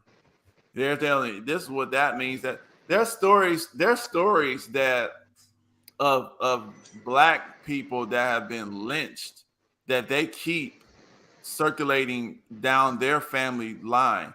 Like I was working up there in Calhoun, Georgia. There's what is that? It's a beer factory up there. I forgot the name of it. But anyway, there was a Bud Light. I don't remember what that beer factory was. It'll pop in my head one day. But the point is, I'm working with these guys and they're telling me, they're back there and that Lake Lanier they say is haunted, which I already know. But I'm just letting them talk. Yeah, and they're telling you about. I got one for you, Yellow Belly. Black Yellow Belly that they lynched way back then. It was some of their great granddads lynched, and his ghost. They believe his ghost flies around here and there and whatever. So I'm like, okay, and I'm listening to these people's stories. That's what happens when you work with people. You end up talking. So Mike, they just sat around and just said, "I'm going to tell you the story about my clan great granddaddy that lynched your Negro granddaddy, and I want you to sit here, boy, and listen to my story of how we beat and raped your women and men.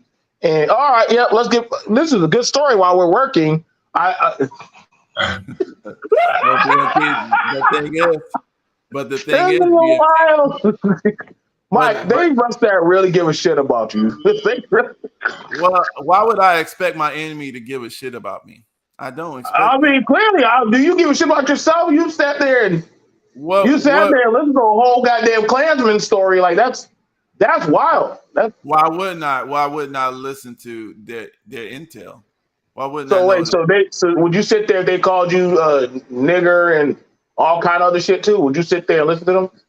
That never happens. But you just said you would sit there and listen to them.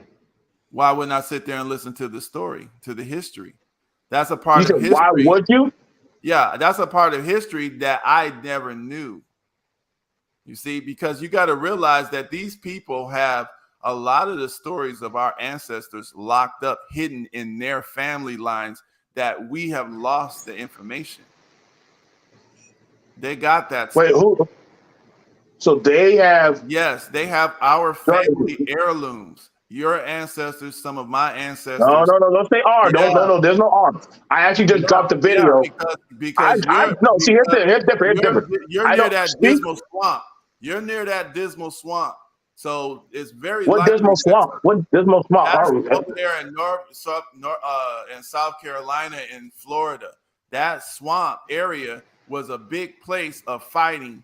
During those the Seminoles and during the Civil War and stuff like that, and them doing a lot of what they call a lot of the black people would run to that area.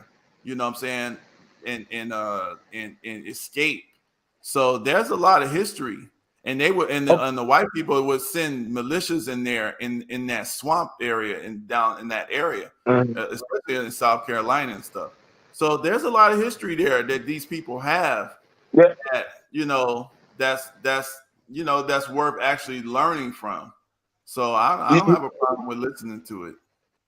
Listen, first of all, I'm never going to sit there and listen to a bunch of white folks that say that they hate me. Tell me history. I'm never going to sit there and listen to that bullshit like that. You're out of your mind. I'm going to sit there and listen to that crazy shit.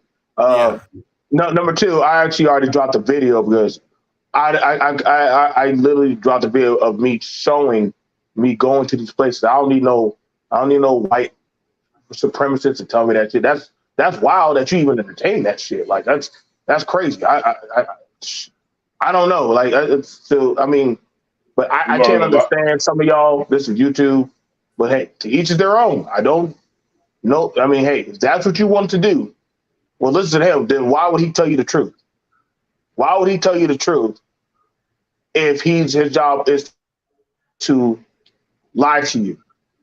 No, I'm gonna ask everybody. I'm gonna ask Leroy. No, I'm gonna ask you that real quick. Good. No. Hold on, let me ask Leroy this real quick. Leroy, would you trust your enemy to give you medicine or any type of thing for you or your child? Oh wow. That's a good segue. A Klansman. Hey, I'm a doctor, but I'm going to treat your child. I'm a Klansman, but I'm going to treat your child for their infection. Okay, so I don't assume. I take each man as they come. So I don't assume just because someone is white that they're my enemy. I'm not racist. I'm not prejudiced like that. You know what I'm saying? I mean, I understand our history and everything that has happened, which is why I didn't take the shot. That's why I said it's a good segue into, since this is an open panel on what I wanted to talk about. But yeah, I mean, I worked in contractor areas and heard different things, and I've said different things that got me fired off a job. I was good with a general contractor that was white, and he was a good old boy, but I told this joke one day, and the next day I was out of there, and all I said was, "You want to hear a white lie?" And I was talking to a black person while he was walking by. Check it out. I said, "You want to hear a white lie?" And the black dude I was talking to said, "Yeah, what? Columbus discovered America." And next day I was out of there. But if he took it personal, that's on him. I mean, I called it a white lie, but I mean, that's what it was. Whether it's white or black lie, it's still a lie. That's the purpose. It wasn't the focus on the white part. It's just that it's a lie that Columbus discovered this place. You can't discover a place that's already got people here and people living their lives, and you roll up and say, "Ooh, I found it," or "I discovered it." Well, now they was doing what they was doing. You just found it. When you discover something, from my view, it has never been found until Would you you trust happen to the find enemy it. to heal you though, or to police you? No, not terribly. I mean, it just depends on the situation. That's why I said you have to take each person as they come. I have three. Me and my wife, we had 3 children. All of them were C-sections. We were fortunate enough to have the same nurse for each one, and she was white and was very healthy, very healthy. And am I supposed to not take her help until we get away from our children because she's white? I mean, we have to be smarter than that. She's the devil. She's the devil. She's the devil, So, bro. You got to watch out. Hold on. BMT, are there black people that are devils? Hey. All I was told from the good Mike Bible that hey, these devils are out there, man. They listen, they are, but there's some black devils too now. Listen, I've seen some evil men of all different races and colors and creed do some horrible stuff to their own people. I've seen some evil men do some horrific shit. So I like I said, I got some friends who are white and black. Now I respect that how you said, listen, you told a joke on the job that you knew was hey. I accepted what I did, got me fucked up. Was what it was. That shit. Why is that acceptable though? Why should he get fired for saying Columbus discovered America? They called it a white lie. What's wrong Well, with you called it a white lie. You called it a white lie. Okay. That's So that was worse for being fired. Okay. I mean, you're on the job, dude. You're on the job. Like something like that's like me say, hey, you want me to tell her, hey, y'all want to hear a nigga joke? I'm a black person, but I'm telling her a nigga joke. That could get me fired. Wait, white is the same as nigga? Now, if you said you want to hear a cracker lie, if you want to hear a cracker lie, but nigga don't mean black. They call us niggas, but nigga does not mean black. That means stupid. Exactly. And it's some white niggas out here, right? Because it's some stupid white people. Well, yeah, they got niggardly. It actually means stingy, but I understand. Then that would make you're trying to compare nigger to black, Mike. That's not cool. I don't think it means black, but I mean I understand what people use it like that. They've been using it like that so long, it kind of turned into meaning black, but it really doesn't. But I literally saw it at a job. It was at a job. I think one of my neighbors, he said his friend got fired because he was playing belligerent rap music at the site, and it was offending a lot of the customers. That makes sense. I'm not. So you know what I'm saying? Mind you, it was about some shit about talking about black folks. And the customers didn't want to hear that shit. So guess what? They fired him. They're like, hey, bro, you don't play that shit around business. Like, come on, what's up with you, man? Oh man, I'm just having fun. I'm just in the back washing dishes. All right, cool. Well, get your shit and yeah. I mean, you need to go. Anybody. Yeah, you gotta be smart though. No, I mean, but you can be fired for anything. So yeah, in Georgia, definitely. Is California right to work state? Yeah, I mean, no, but you can still be fired. You can still be fired here. So they want to fire you, they just fire you. But so it's we need to understand too that that's a two-way street. Where in Georgia it's a right to work state. So the same way they can fire you for any reason, you can walk away from any reason. I've done that too. You can walk away from any reason anywhere. Say again. I say you can walk away for any reason anywhere. But I mean, that's not like something special. I mean, I know what you're saying in Georgia, but it's not like it gives the worker no extra advantage because you can walk away. Because anywhere you can walk away, it's just that if they fire you, you can't get unemployment. That's really what it is down there. No, if you quit. Well, here, if you quit, no, they fire you, you can get unemployment. No, Yeah, in Georgia, yeah. If you this is personal. This is what happened to me a couple times in Georgia. I never got unemployment in Georgia, and but what happened is I was fired because I had to go to school, and on a day that anyway, the employer decided to fire me. Okay. Now this school is lined up with the job, so I don't know why they had the right to fire me, but anyway, they fired me. So I went out, I went and applied for unemployment. The lady calls me. I forgot what she said. I guess they told her I guess they called the employer first, and the employer tells them something that happened. And then I guess they call you, and if you say a certain word that they're looking for, then you can't get it. And basically, I guess I was just like, well, I told them I had to go to school. So, and they told me that they didn't want me to go to school that day, but I had to go to school. It's just like, so basically you can't get it. You quit. That was your fault. And that was it. So, I mean, to me, that's firing, but it's up to them, however they want to look at it, so that's, to me, that's how that happened. A couple of times, unemployment, Georgia. It's like they pretty much, have you ever got it, Leroy? Oh, absolutely. Several times. I can tell you 2 instances, one when I didn't get it and one where I did get it. One time I was fired, but I didn't understand the process because when I got unemployment before that, I didn't understand the appeal process. And I should have appealed because they fired me on some BS, and it wasn't anything I should have did. They just wanted to, this was around 2001, after 9/11, where it was hard to find work. But I found some, and they changed the protocol as for what work was, and they wanted us to come in. Well, I wasn't riding at the time. I didn't have wheels, so it was hard for me to get to the location, to the actual office. Whereas when they hired me, that wasn't the requirement. They said that, we're going to give you this job, but we'll let you know when you go to work, and then you just leave from home and come to the site.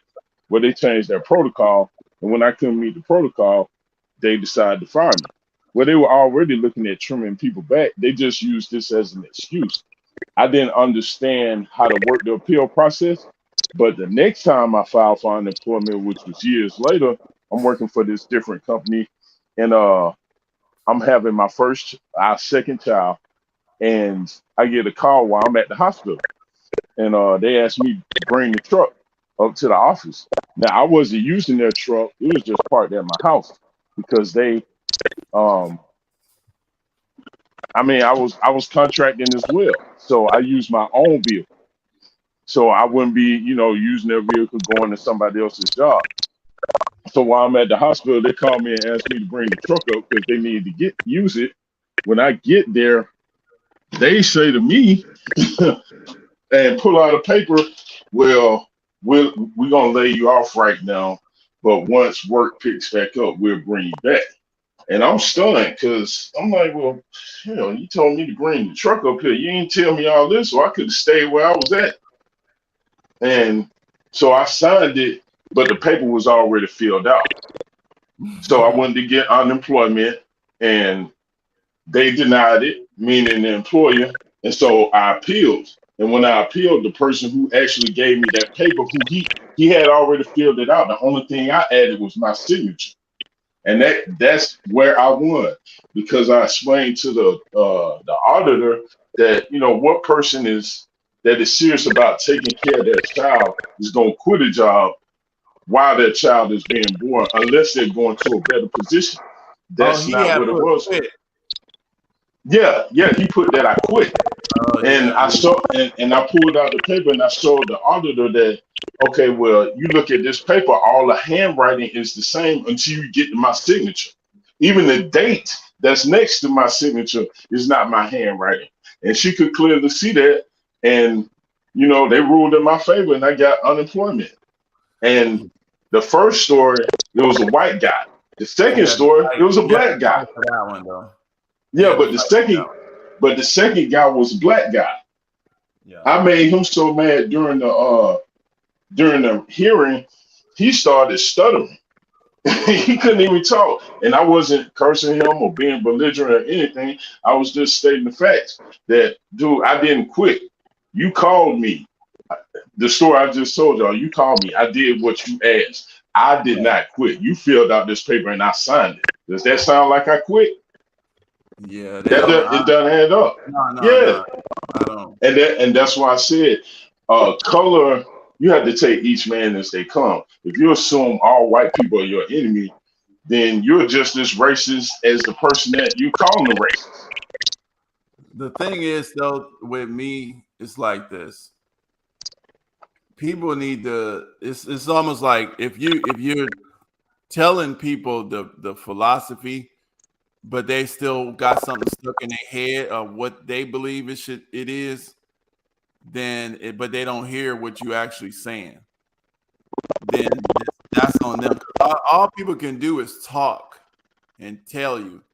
So the thing is, what it is this: you're dealing with a situation where every generation, you're kind of on the bottom end of trying to get something. And you dealing with a situation where consistently over not just a period of 10, 20, 30 years, but over a period of a couple hundred years, every time you get something in history, it start to actually kind of bubble up where it looks pretty good, like you're going to make something happen. Then a collective effort by a certain group of folks comes together to mess up everything y'all got going on, your type of folks, and that keep on happening. But as long as you stay in your place, you having fun, and everything's nice, and people can joke and laugh. Well, just because. So what I'm saying is this. This is what I'm saying. Every individual, it's almost like you don't know if the steak is venomous until you step into the cage. It's like you don't know just because you was friendly to me in this particular situation. I don't know how you're going to act when I'm starting to trying to develop myself or do something better for myself. And for some reason that just irks you. You know, those are the type of situations that you just can't, you know, you're trying to pick and choose who this one and that one. And yeah, you might have a good, nice friend or somebody that might be white or something like that. That'd be cool. But like I said, your white friend is just not going to stop racism. You still got, if I can't do the things it takes me to get something to develop myself and my family and my community, if I can't do those things and you get mad somehow for some reason, even though I'm not stopping you from developing your stuff, but somehow you get pissed off because I'm getting something. You know, I can't work with you. It's some kind of noise. Is that you? Is BMT you talking? I threw it on mute. That's BMT, but he's all broken up. So he might have to come in and out. I don't know. It sounded like surround sound, you know, but I haven't heard anything BMT said in the last 5 minutes if he's been talking, at least. Oh, okay. Yeah, so that's the thing that I get. I'm like this. See, I don't have no problem with people because I don't try to stop nobody from doing what they want to do to develop themselves. I actually encourage people to do stuff like I keep telling James, have a couple kids, pass down your legacy. Be fruitful and multiply.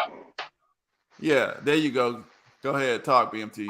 No, I'm trying to figure out because you were talking about your philosophy. There you go. versus, and I find, but I always wonder.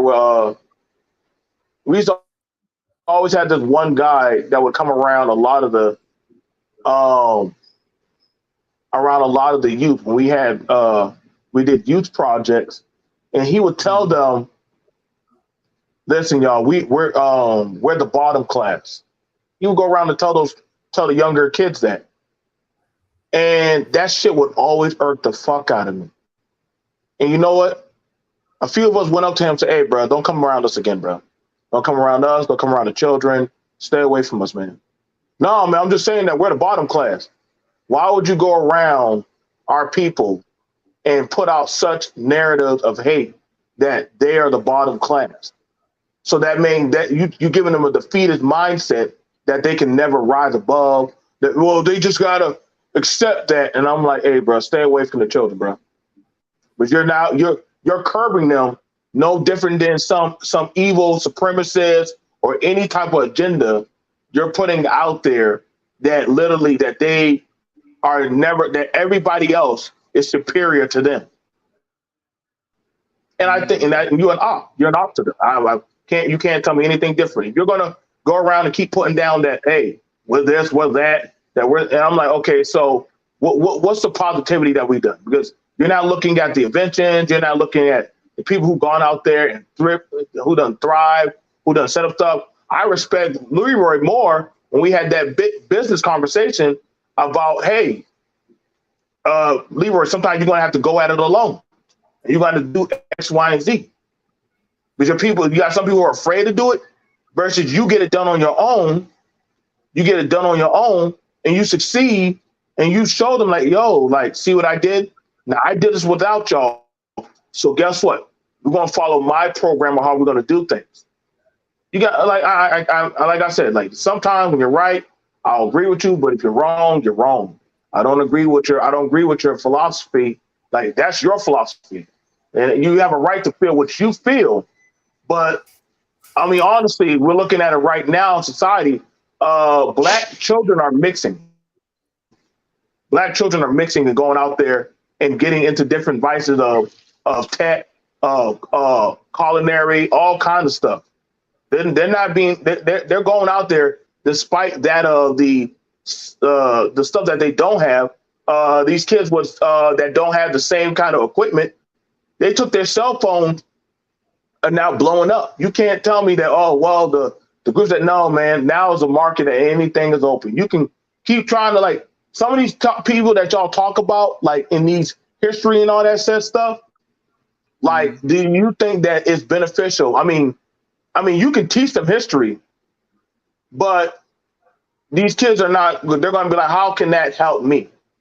You're going to tell me about a book about this one guy, right? But then let's look at his background of his group. And let's pull out that. The same people that y'all promote, I'm sorry, but Malcolm X's family was not taken care of by the same people that he was literally fighting for. And that was a sad ending. I think his daughter just passed away. So there's a lot of things to be pulled out of these contexts and stuff. I know a lot of white people that when I had a brother who lost his job, that older white couple, they said, hey, bro, I'll tell you what, we'll hold you down and give you some work. Now that black woman could have hired him at her goddamn eatery to work. Nope, sure enough didn't do it. Motherfuckers helped him get his Social Security and also helped him get his paperwork. Now, I'm just looking at it, bro. I'm not saying, well, all white people are good or all black people are bad. I'm not doing that. But you got to take people case by case in this shit. And you're not really doing that. Like, well, if they're Klansmen, then that's the case. Then that white man who shot that black boy, I find it interesting. His kids and the grandkids were biracial. And they're the ones who outed the granddad and said, hey, bro, that motherfucker need to go to prison. He need to go to prison. Nah, you don't even need to get away with that shit, bro. There was no reason for him to do that. Why would a Klansman's kids be biracial? Why would they be biracial and they be out there putting their great granddaddy in jail? Have you ever seen Ghetto Gaggers? Ghetto Gaggers? Yeah, Yep, I've seen Ghetto Gaggers. So Yeah, I've seen that. There's a bunch of people that's racist that will have kids with other people. You know what I'm saying? So Right, and I've seen all, and we've also seen SYSBM. We also seen divestment. We also seen black men talk about, oh yeah, well, you know, I'm all for the black queen, and then come out with a white woman and all other kind of goofy shit. So I mean, what are you saying? Like, I mean, I'm just saying that the trying to use Ghetto Gaggers? Because you said that how can a Klansman have biracial children? But you grabbed the lower hanging fruit of black society. No, this is what I did, BFT. Because the thing is, you're not actually listening to what I actually saying. You kind of making up your own narrative, and that's cool. No. But you grabbed Ghetto Gaggers. You grabbed prostitute.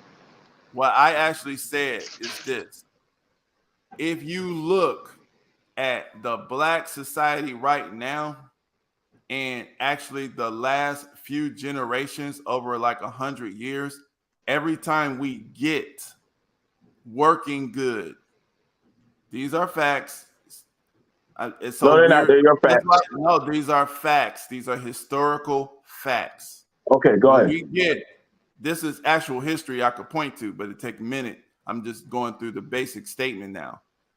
When our group of folks do good, just like you said, the kids are getting into tech, they're getting into systemic stuff, they're starting to develop businesses and all sorts of stuff, and you know, moving up and trying to group businesses. We had a TV show or on Apple, The Banker, you know, black men starting banks. This was back in the 40s. You have now, of course, everybody knows about Rosewood, Black Wall Street, Wilmington Street, you know, Sweet Auburn and down in Georgia.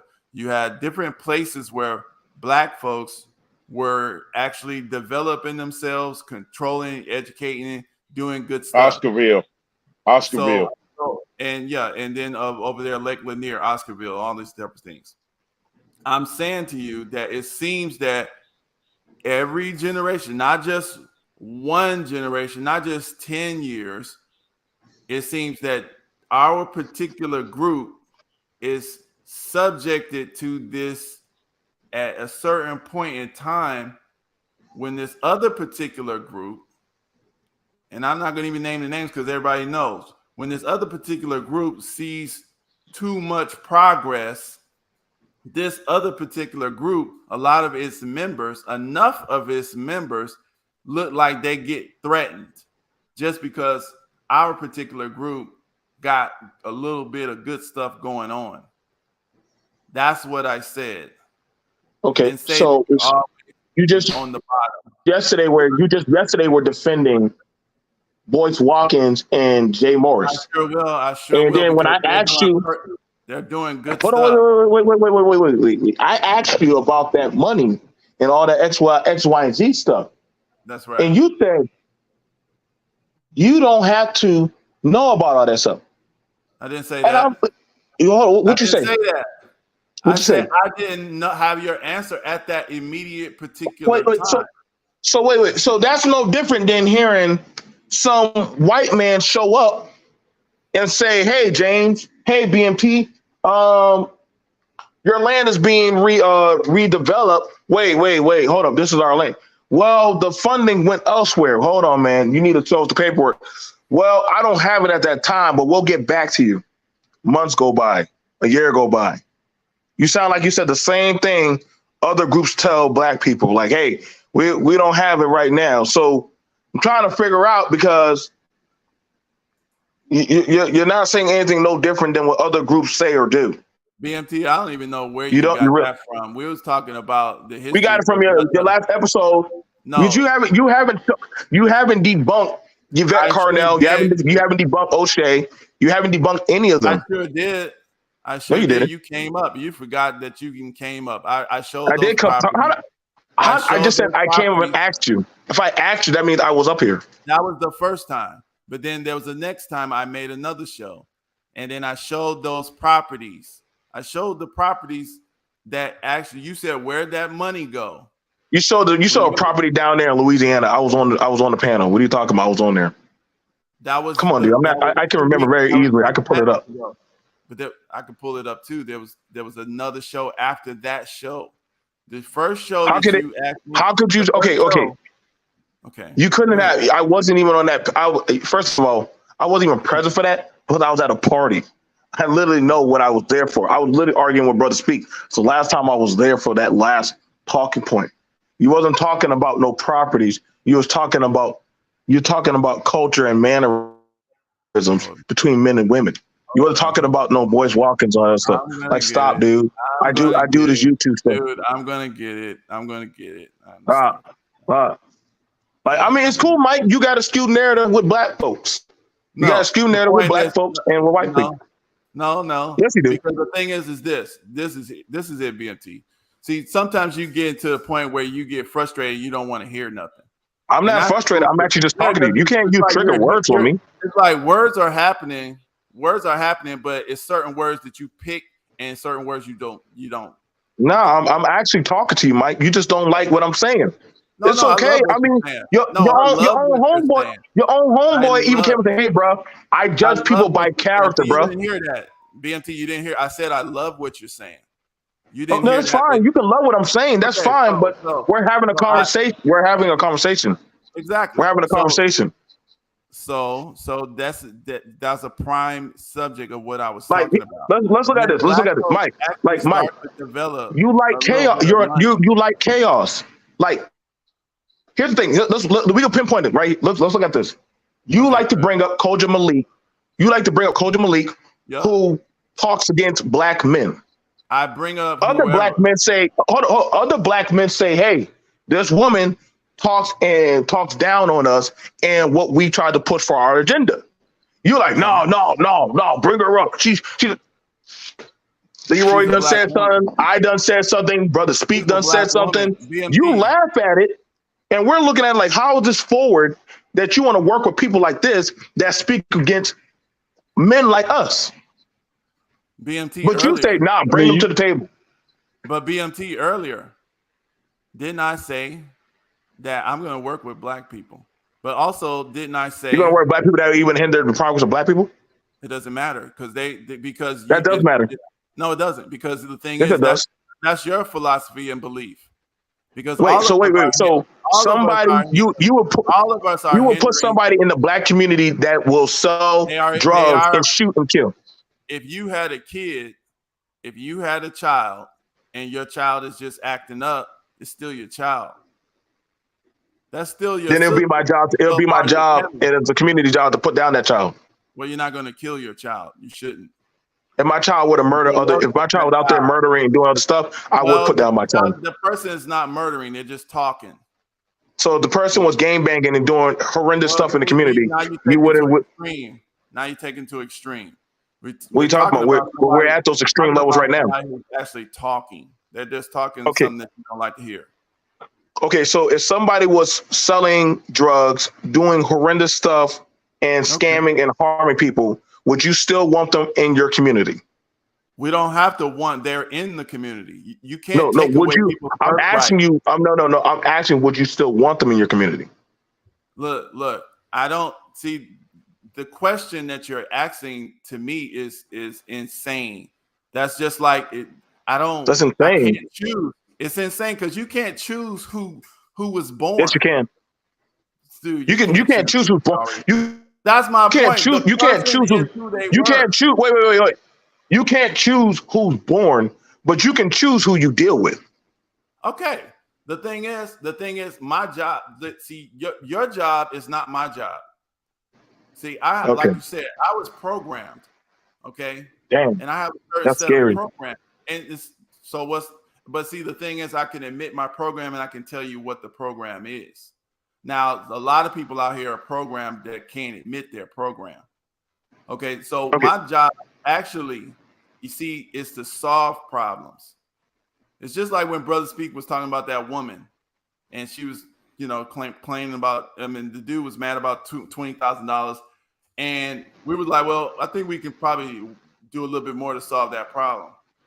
He didn't want to hear it. You see what I'm saying? He didn't want to hear it because he couldn't see. So it's just some people that are equipped to solve stuff that you just can't see it. And like for example, it's just certain stuff you can solve. I can't deal with it. So the thing is, y'all, that's what y'all don't understand, that everybody is made differently for a reason. And you can't walk in another person can't walk in your footsteps. And all of that guilty by association stuff, that is not, to me, functional. That's how you break up stuff. That's how you break up functional families. That's how you break up units. Oh, that person makes me mad, and you talk to them, so I can't, and that right there is, to me, that's dysfunctional too, because that's just gang affiliated stuff. That's not civilized, so that's how I look at that. If you're trying to actually solve problems, you don't just throw people away in the garbage. That's how I don't do that. Now if they don't want to come around me, that's their choice. But it's nothing, I don't think it's too much of anything with all the hell that Black folks have been through that I've studied. I know. I don't know too much. I mean, there's some stuff that I probably couldn't forgive, but there's just a lot of stuff that I expect. It's just like white folks. They put up with a lot from their own people that they won't put up with you. And see, the thing is, we look at that as stupid, but like I said, you're the one that's left subjected to a gang of people at any given moment that they feel that, oh, they over there, they got too much. Let's take their land. That's because you keep breaking up yourself, because you get into little arguments about whatever little stuff that we get in arguments about. You don't know how to argue. You know what I'm saying? That's how it's supposed to be done. You're gonna argue, just like Leroy. Are those still your sisters, Leroy, that you got an argument with? They still my siblings. Do I deal with them? No. Okay, well, see, but they're still your siblings. Yeah. No, I mean, bro. If your sister called you, Leroy, if your sister called you, you wouldn't answer the phone? When I feel like it. But you would answer the phone. Nah, Okay, bro. right. He got your answer, bro. You got your answer, bro. I respect didn't that. say Leroy no. said, hey, bro. He didn't say Hold no. on. He just said, what? Listen. When he feel Leroy, like, hold on. Wait. Me and Leroy just had a conversation about the progress of building up wealth. Did we not have that conversation, Leroy? Yeah. And we agreed that, hey, you may have to go at it alone if they will not step forward on the vision.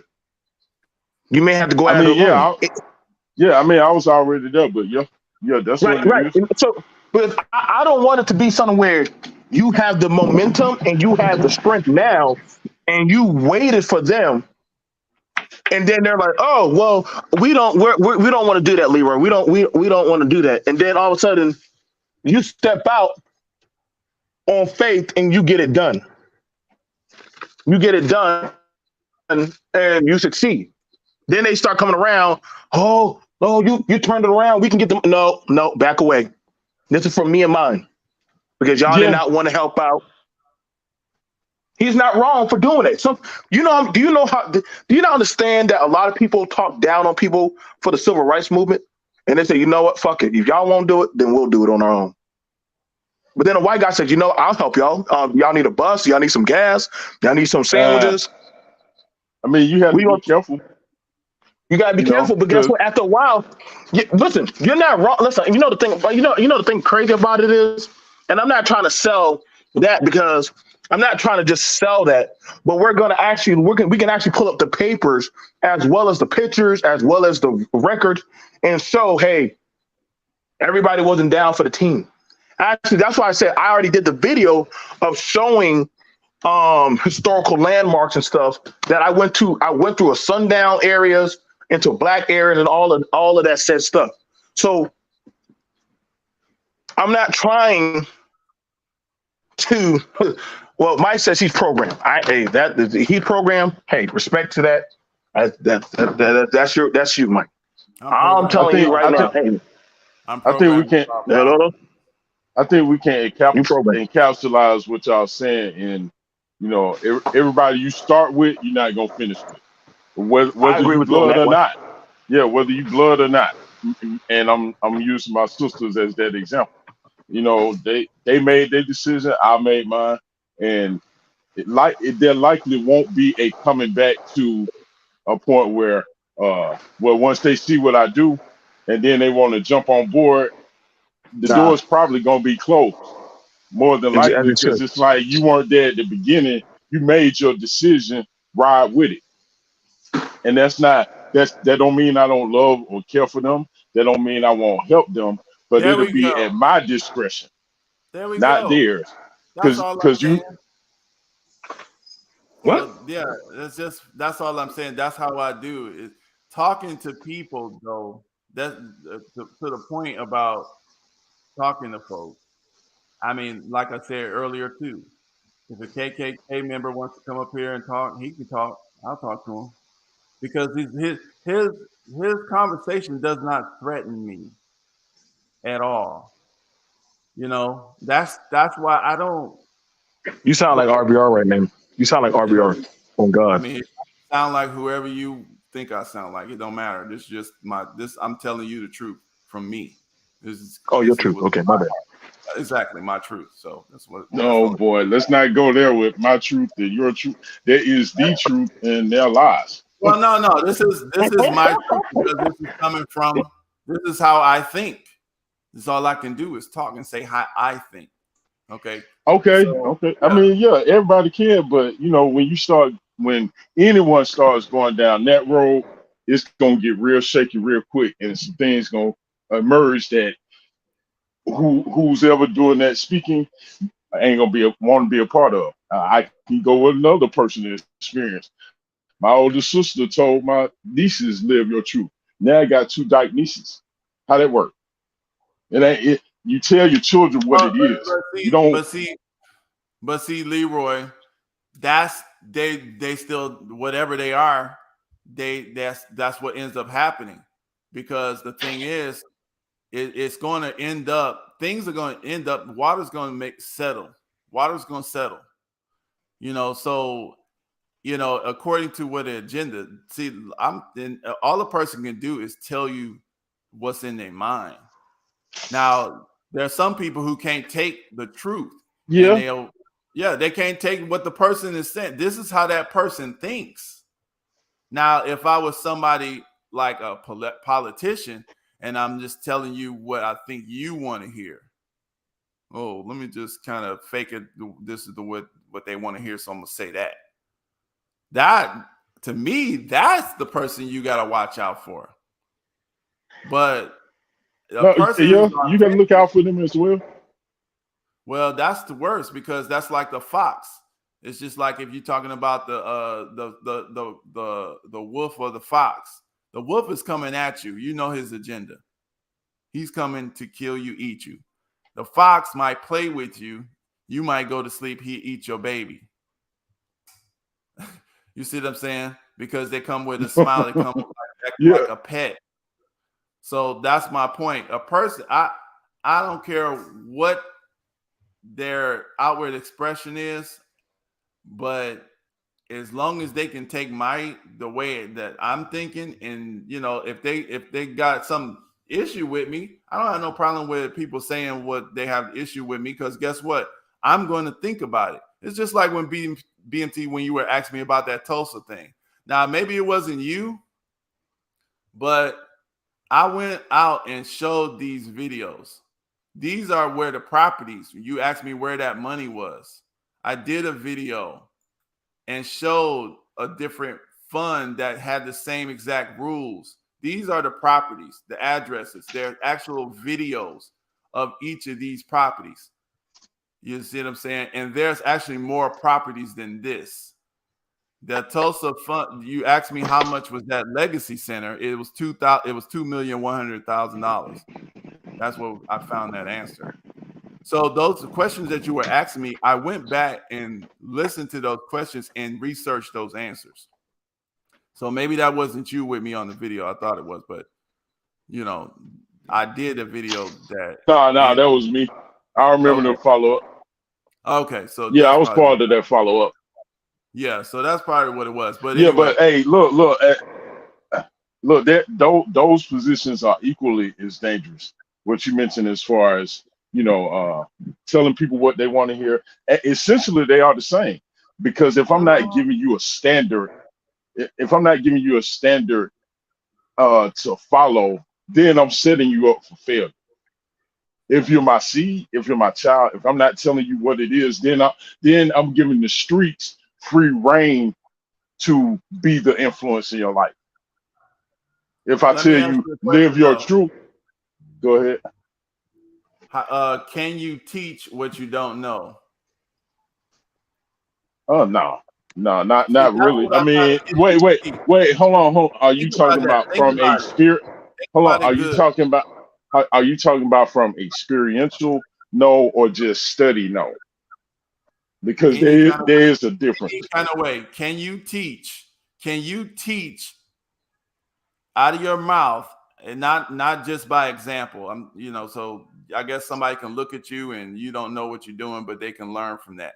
I'm talking about yes.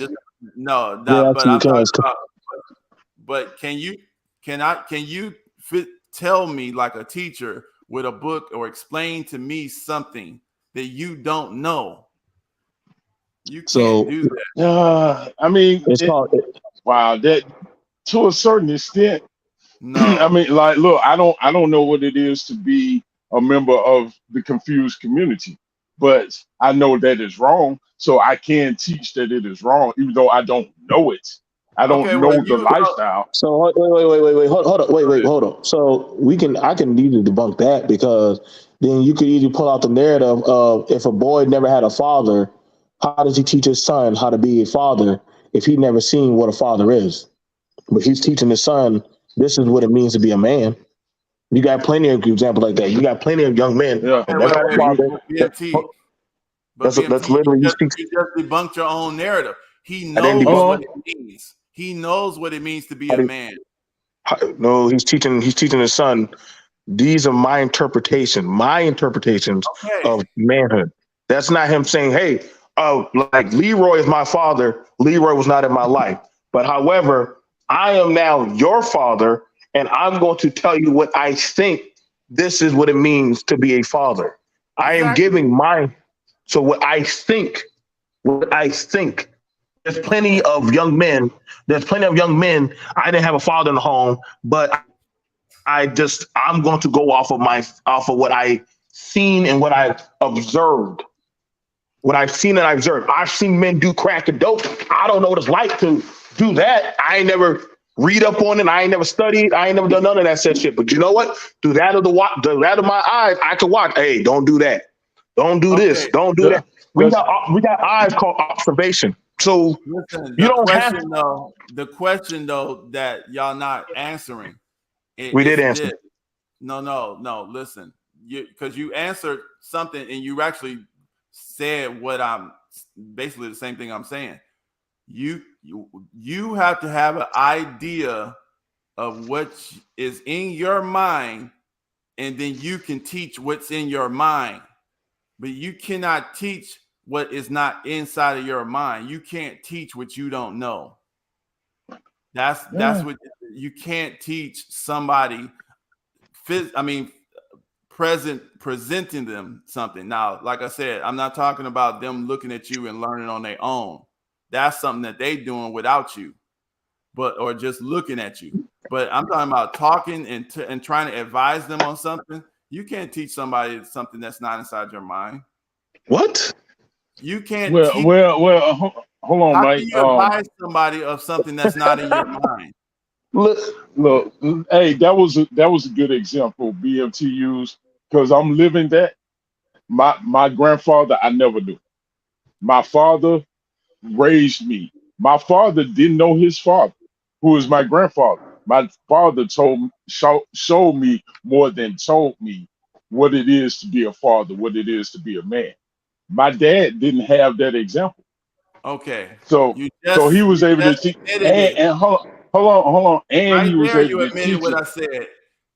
How did he Your admit what father he said? Let showed me finish. you Let me an finish. example. Let me Yes, man. let me finish. So even though my dad didn't know and wasn't taught like he showed me, he was still able to show me from what he wasn't shown. And I have in turn told all my children, you can learn anything from anyone, even if it's what not to do. Like what BMT just said about, someone who's doing crack. We'll just say that. You can see what happens to them, but you don't have to go as far as to partake Study. in order to know and still be able But to teach that, hey, that's a bad thing. I'm not going Okay. that direction. Okay, but you learn from observation. He didn't explain this to you. Yeah, but he also wasn't taught, but he was still able to relay what I needed to know to be a father to my children. Because you observed it and you learned it from observation, but he did not explain and teach you because he didn't have it in his head. That's what I'm saying. But he still had the tools for me to be able to observe. There were some things he did tell me. There were a lot of things that he didn't, and I had to learn through experiential. But at the same time, he never had that example. So him not having that example, my dad's greatest accomplishment was to have a family, and that was his goal because he didn't have that. He showed me that, and thus I have a family. I'm not the man that I would be if he did not show me that, hey, when you got a family, you take care of them, you don't walk away from them. And he never had to say that to me. He showed me that in his life. Okay, so that's the same thing that I'm saying, but I'm literally saying just what you explained. You can learn through observation, but they cannot explain something to you. They can't teach you through explanation what's not inside of their head. Do you understand that? I'm actually that's what I'm saying. So when somebody's telling you what's in their head, what they're explaining to you, if they're telling you the truth, as far as how they know it. So when we talk about, because I really started that, we went on a tangent, but I was trying to give that as an example because we was talking about the person's truth. This is what they believe, and also all I'm saying is that I'd rather deal with somebody who's honest about what they actually believe versus somebody who's just saying stuff just because they think that that's what you want to hear. And that's why I said that equally is dangerous. Go ahead, BMT. So I heard men tell me getting an education is the white man's game. Ain't no point in getting that shit with this real shit out here in the streets. And I'm like, so you saying this is the real shit? Yeah, man. Stay away from them motherfuckers over there. You needed to be out here.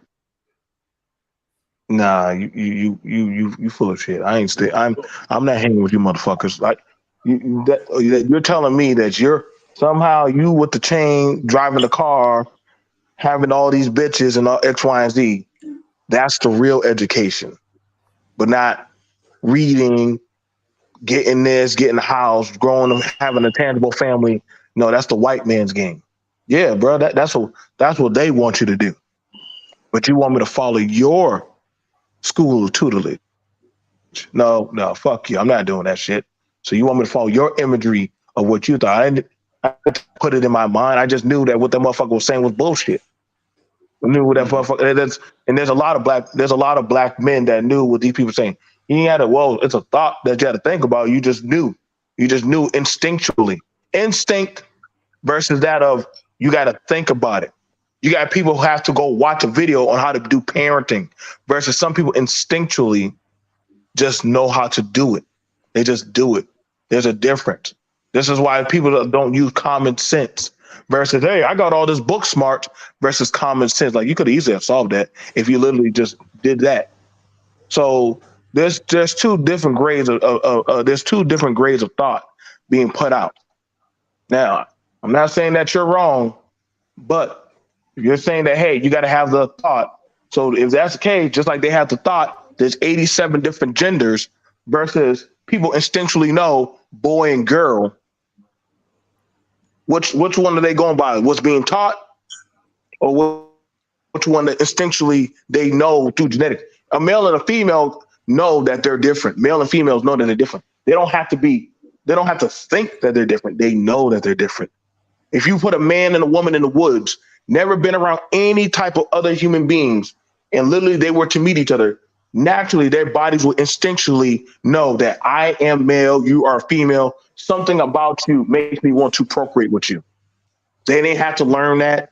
They didn't have to prove that. That's already been scientifically proven with people who already been out there in the wilderness or away from humanity. So again, instinct. Adam and Eve. Adam and Eve.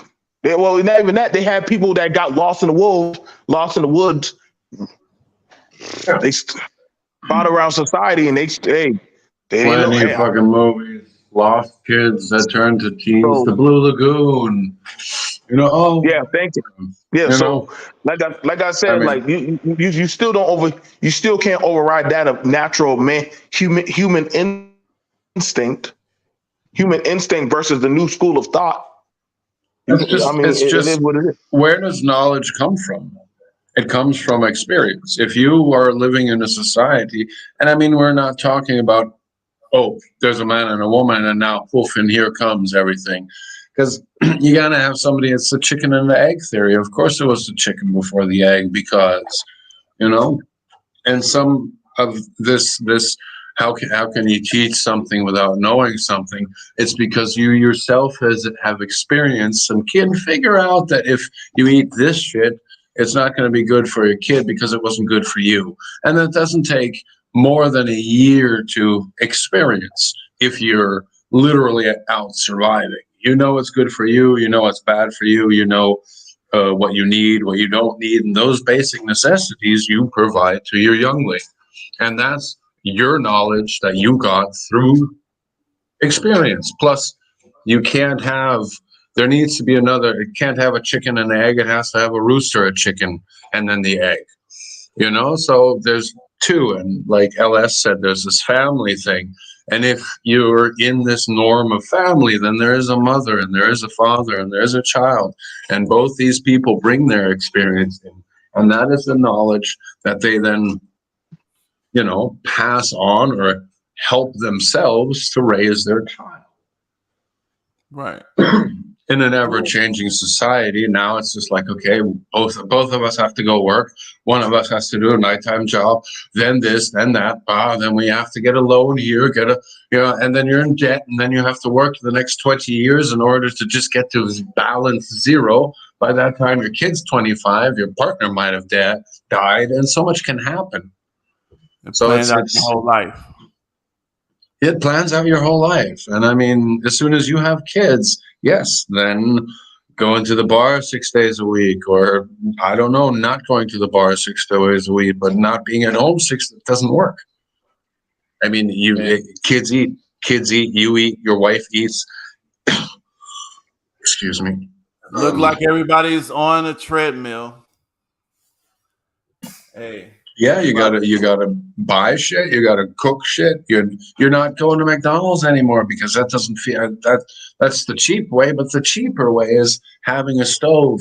Cooking beans, making salads. When you actually look at what prices for like vegetables are, and you're just gonna have to fry them up, and this is what the kids are gonna have to eat. That's cheaper than McDonald's. And you can feed kids rice with some kind of sauce at least once a day, or noodles with some kind of sauce at least once a day. And that becomes this routine. Homemade pizza instead of, the kids get to pick the toppings. You make it a freaking educational cooking for your kids 3 times a week. Somebody said what's the point? But like I said, we had a good brisk discussion, but the thing is, we just had general talk anyway. We didn't really have a main point to this one. It was just a series of stuff. Yeah, Hello? Go ahead, Leroy. Go ahead. Oh, hey, but I hope it ain't about to end, but if it is, go ahead. Go Hey, ahead. we got to get this in, and of course we got to be careful with the subject. Not of course, but that's just the climate that we're in. Is it medical racism? Well, the new variant. I mean, the new con job that's headed our way that is already here. That they give us a name, but in other articles they say we haven't named it yet. And what we Leroy, you did a good job, and you starting to convince me that I should start trusting these folks, and then here you go with this. Well, no, and that's why I said you got to look. Who controls this new thing you talking about? Are they black folks? Is it African? Oh no. Look, and that's why I said you have to take each person as they come. Man, that's each a lot person. of work. What if I make Hey, life is millions of people on the planet? Hey, life is work. That was the first punishment. All right, go ahead. Hey, go you ahead, going? go ahead. But Go ahead. So Mike, you just naturally trust all black people, huh, Mike? You just I know what to expect. No. You trust that. You trust that black that Negro over there. Now he will do you no wrong. No. Well, hey, hold on. Hey, hold on. No. I'm gonna let Leroy go because that's why I keep trying to. All I can do is talk and explain the way I think. And people can, when it goes into their ear, into their head, it comes up with whatever they want it to mean. But you said you programmed. You said you programmed, so you can't go get your programming. I damn sure am programmed, and hell no. I'm programmed to solve problems. That's my. Who else is programmed on this panel? I need to know all the programmers. Like who else is programmed? Who's going to admit that they're programmed? Because all y'all speak in English. That's a program right there. I ain't no damn program. Okay, well, you don't want to admit it. That's fine. But the point that I was going to make with oh Lord, that's not like LGBT talk right now. We all got some kind of spectrum. Yeah, he programmed. We on the spectrum. Yeah, because I ain't. Yeah, we on the spectrum. What's his name? RBI or some shit. I don't know. Anyway, no. But the point is, I'm just saying that we got my house. I'm going to try to solve the problems in my house. That's what I'm programmed to do. Now, there's other folks' house. I'm not going to treat other folks. I'm going to be nice to other folks who are nice to me, but I'm not going to put up with the stuff from other folks that I would put up with my own folks. That's how I look at it. And so it's not that I expect every black person to do, oh, they're going to be so nice to me and I expect this. No. I know the history of these people because I study the history of my people and I know a set of behaviors to expect from them and I know how to work with it. That's how I look at it. Yeah, let me jump in on this part of the conversation because what y'all just said about trusting someone just because they're black. Let's just put it on out here. Y'all probably heard about the birthing that went horribly wrong in right outside Atlanta in Clayton County. I did that story earlier on this slide. That doctor was black. Right. And I'm not saying she did it on purpose. The black man, Leroy. I'm not saying she did it on purpose, but that cover up part was on purpose. Whether she intimately put forth that effort to make it a cover up or not, the cover up was definitely they put intentional. Forth the cover up on purpose. Now the white man helping the black woman. What? No, it's not. It's not a surprise because black people I have a set of histories, but who else is supposed to fix it but black people? Okay, so you trust that? Go ask that black woman to fix it. BMT. Let me ask you this here: if somebody ain't gonna clean up your own house, you expect somebody else, some Chinese men, to clean up your house? Well, they do have Chinese cleaning crews. They do have Chinese cleaning crews. Yeah, but they're gonna take over your house if they get to clean up your house. Wait. Hold. Okay, so let's look at that. You got Mexicans that are picking up strawberries and all the other shit. You got Indians in running bodegas in black communities. I mean, it's not like you can literally say, hey, we just don't go there. We can go over to Leroy's shop. I mean, yeah, he don't have everything there, but we can just keep going there and fucking with him. That's a choice. That's a choice. You're choosing to fuck with that Arab over your own. So you got to where I've done seen it videos where the Asian people done beat the shit out of all them black folks out of their store and then say 50% off and all the motherfuckers line right back up. Oh yeah, we back. You done beat us up. So what are you trying to put out there? How are we gonna clean that up? Why are you saying we? Why are you saying we clean that up? Because that's a choice. That's exactly what I mean. Because ain't no we in this. Well, I'm a we in. I'm gonna clean that up. So that's what I'm saying. They'll shoot your ass. They'll shoot your ass down. No, they're gonna. We got a certain method. The way that they were put. The way you gonna force them? See, the way that our people were put in the condition that we're in. And see earlier, BMT, see how you flip, because first you was talking about how you're saying how the blacks are in the very bottom, but now look, we got this negative talk on how black folks gonna shoot you up just for trying to help them. Hold on, wait. But see, there's a video. I brought up the video where the black men. I'm not sure if you saw it, Leroy, where the black men said, "Hey, don't go to that store," and the women are saying, "Shut the hell up, mind your damn business."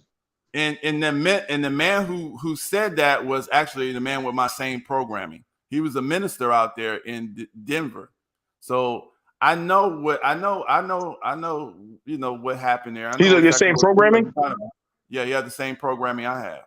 Yeah. What's his program? Who's our programmer? Nation of Islam.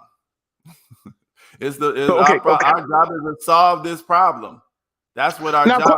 I want to ask you a question. I just want to just strike the iron. Mm-hmm. I can openly admit Christianity had beat and done atrocities to black folks. So I can never, so I can never understand why blacks love Christianity. But Islam to this day still has blacks as slaves. Why do y'all still fuck with them? First off, Christianity did not do that. What? It was yeah, a division. People did that. Wait, Leroy. Wait. Let me. Is there not in the Bible about a slave? Is there not passages in the Bible about a slave? Hold on. There absolutely is passages. Wait a minute. Let me get it. It's not going to be that long. It's real quick. He asked a question. He made some statements. He says why at the end of their statements. First, he says Christianity has done something, and I'm going to correct that. If you think of it as Christianity, then this is where you're messing up, because Christians have battled with other Christians, killed other Christians. So where are we going to say with that? Because there's different people in there. So there was a division of Christianity that enslaved us and ran slavery. There's a division of Christianity that didn't, that broke away from that. So that's number one. Okay. Okay. So I'm trying to get y'all to see something. Literally, they have a book telling you how to treat a slave. There literally are passages on how to treat a slave. If it is a jubilee, mind you, I am a Christian, and I even asked that to my pastor. Come on now, let's not play these games now. We men. But see, BT, right. Do you realize that Christianity? And when I found all that shit, I said, why the fuck would I want to fuck with people that of a book that tell you how to treat a slave? Hey, don't beat your slave on the Sabbath.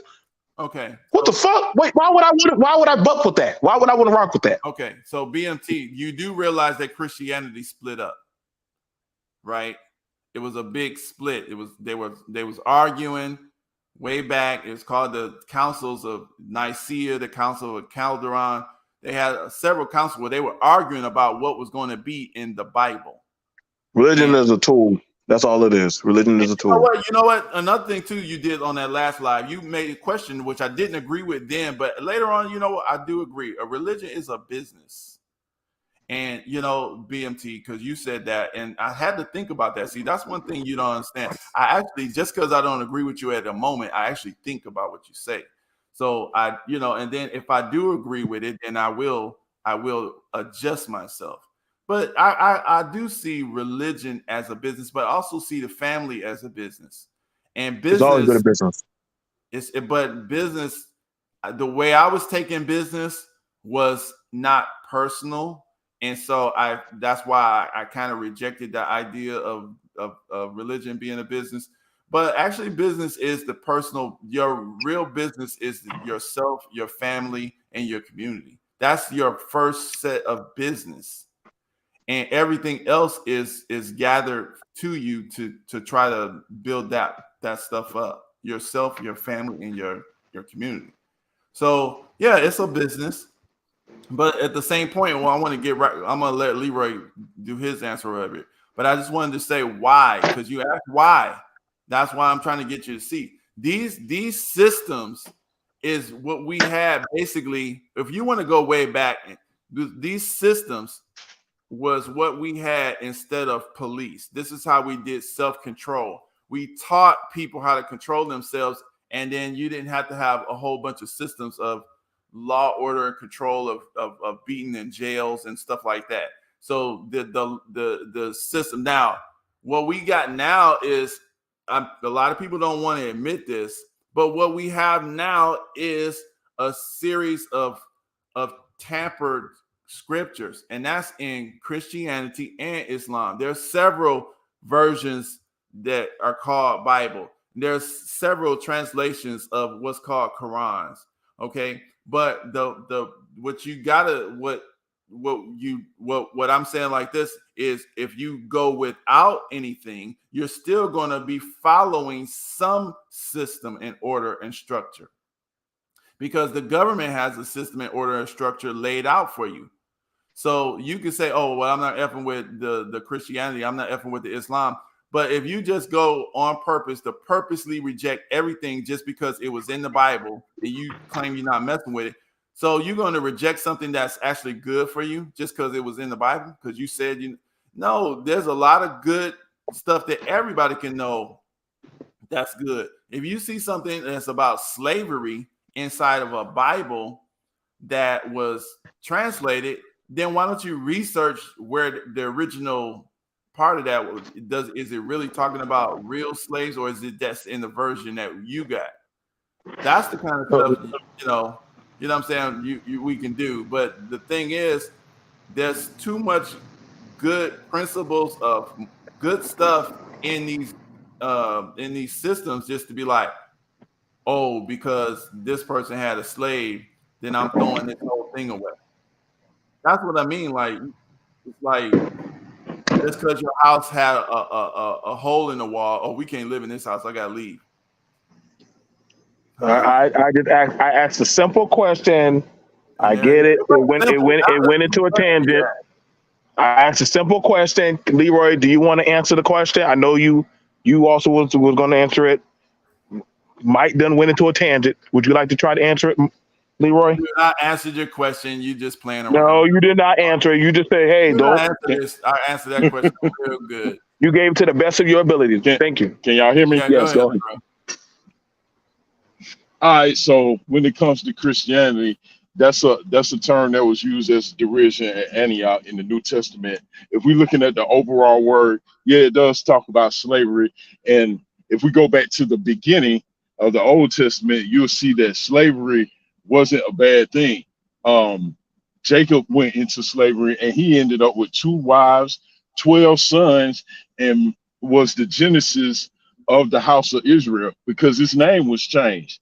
Well, he only wanted one wife, but the father-in-law, who is Laban, told him, well, in order for you to get the wife you want, which was both of his daughters, he said you have to take the daughter who basically nobody wanted to marry. And he did that, but for that, he got tremendous wealth. And the Lord saw fit that he would have 12 sons. So when you talk about when you talk about slavery, it was horrific slavery in the Bible. What the Egyptians did to the Israelites, where we had to make stones for Pharaoh to build whatever they wanted, keep in mind those were the slaves. Those were the Egyptians that did not know the God of Joseph. So there is a division, but we also have to keep this in mind as well. We're talking about people. People will take and do as they please, regardless of what is right and wrong. And that's how we end up in a place where we see slavery as one thing, Peace and out, rightfully brother. so, but it's not always going to be exactly what we think it is, if that makes sense, because there's no question American chattel slavery was absolutely horrific. But when you get to a point where you won't acknowledge that there are differences in how people were treated as slaves, then we're losing focus, we're losing perspective. We're not being entirely honest with the conversation, which is a situation I had with your favorite guy, Mike, Robert Patillo. Okay. There was a recent ruling here, affirmative action. But aside from that one, the ruling about the web designer who didn't want to make a web page for a gay couple because they were getting married. And she said, look, that's against what I believe. I asked him on his show, well, should she be made to do that regardless what she believe or how she feel? And he said, yeah. I said, when she doesn't even have a choice. If she doesn't have a choice, well, isn't that slavery? He is an attorney. His answer was no. Okay, but Leroy, I'm gonna ask you this here. Now, how did this get in the Bible? It's right here in Ephesians 6:5. That right there. Is that what you was talking about, BMT? That's about the Bible saying how to treat slaves and stuff. Listen, hold on, let me say. I would definitely tell you one. You definitely went over that of Joseph. And you did went back to that of Egyptians, Abraham, and all that. There's no good format to being a slave. There is never going to be a good format of being a slave. A slave is a slave. Mm-hmm. It's one person dominating their will upon another person. They have no rights. They have no fortitude of their life. It belongs to that of another human being. And so no matter how we could try to sugarcoat a shit is still going to be shit at the end of the day. You can put sprinkles on it. You can put goddamn sugar on it. It's still going to be shit. So it's literally, granted, I know the Bible very well about Jacob becoming Israel, which, and I know all of that very well. And the same thing, like I said, I've been over there to some different countries. I've never, unless they're going to some Stockholm, could ever see them saying, yeah, there is some beauty in being a slave. Like that. That's just. This was just so, and the thing about it is this: like like I said, religion is a business and a tool. So religion is a business and a tool that religion is man's way of reaching up to God. That's not God reaching down to us. Religion are these different divisions, whether it be denominations, whether it be different beliefs. You have people who are Hindus. That's religion. That's them trying to get up to God. That's not him coming down to us. So BMT, let me ask you a question though. What is the proper and the smartest way to go? We got to throw Islam. We got to throw Christianity, everything about it out. And that's what I'm at. See, this is what I try to tell people. Like, if we don't even try to understand something, we just throw something out. Are we going to study, or what are we going to do here? See, the thing about it is the first education was religion.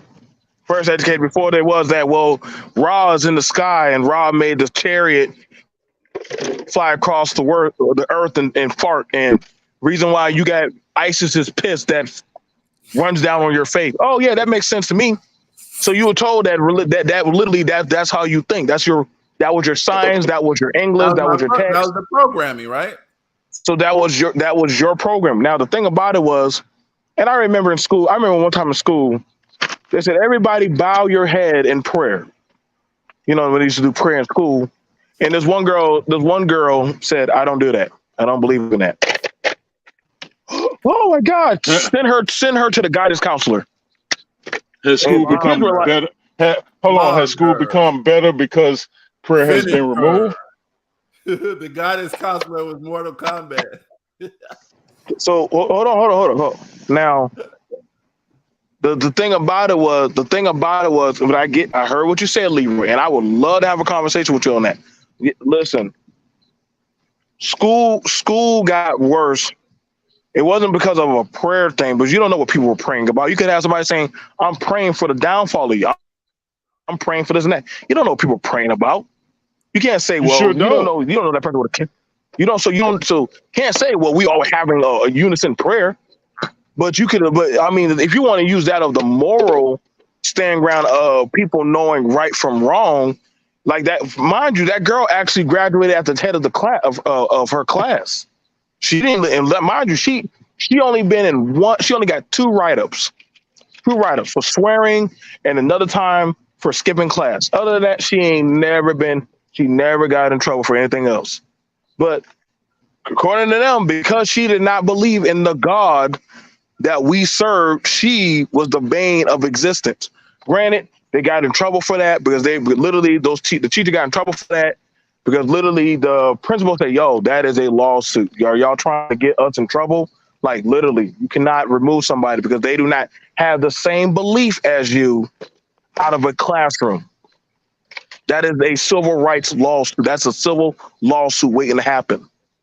But hey, I mean, people don't understand that just because somebody has a different belief system than you, or literally because they don't believe in that of the metric system that you have, like, well, if we don't have religion, then what are we supposed to do? Well, I mean, it's called being humanitarian towards each other. I can respect you across that street. I don't need a deity or a pig god to tell me that, hey, the man over there, Leroy, with his family, had the right for their pursuit of happiness to eat, to grow, to get education, to build the next Y and Z. Well, come on, man. But wait, earlier you said when what I say? When the system breaks down, everybody's gonna be on their own. You don't have to get down just because we look alike. None of that stuff. It's everybody for the. Where's religion in that? Where's religion in that? I mean, literally.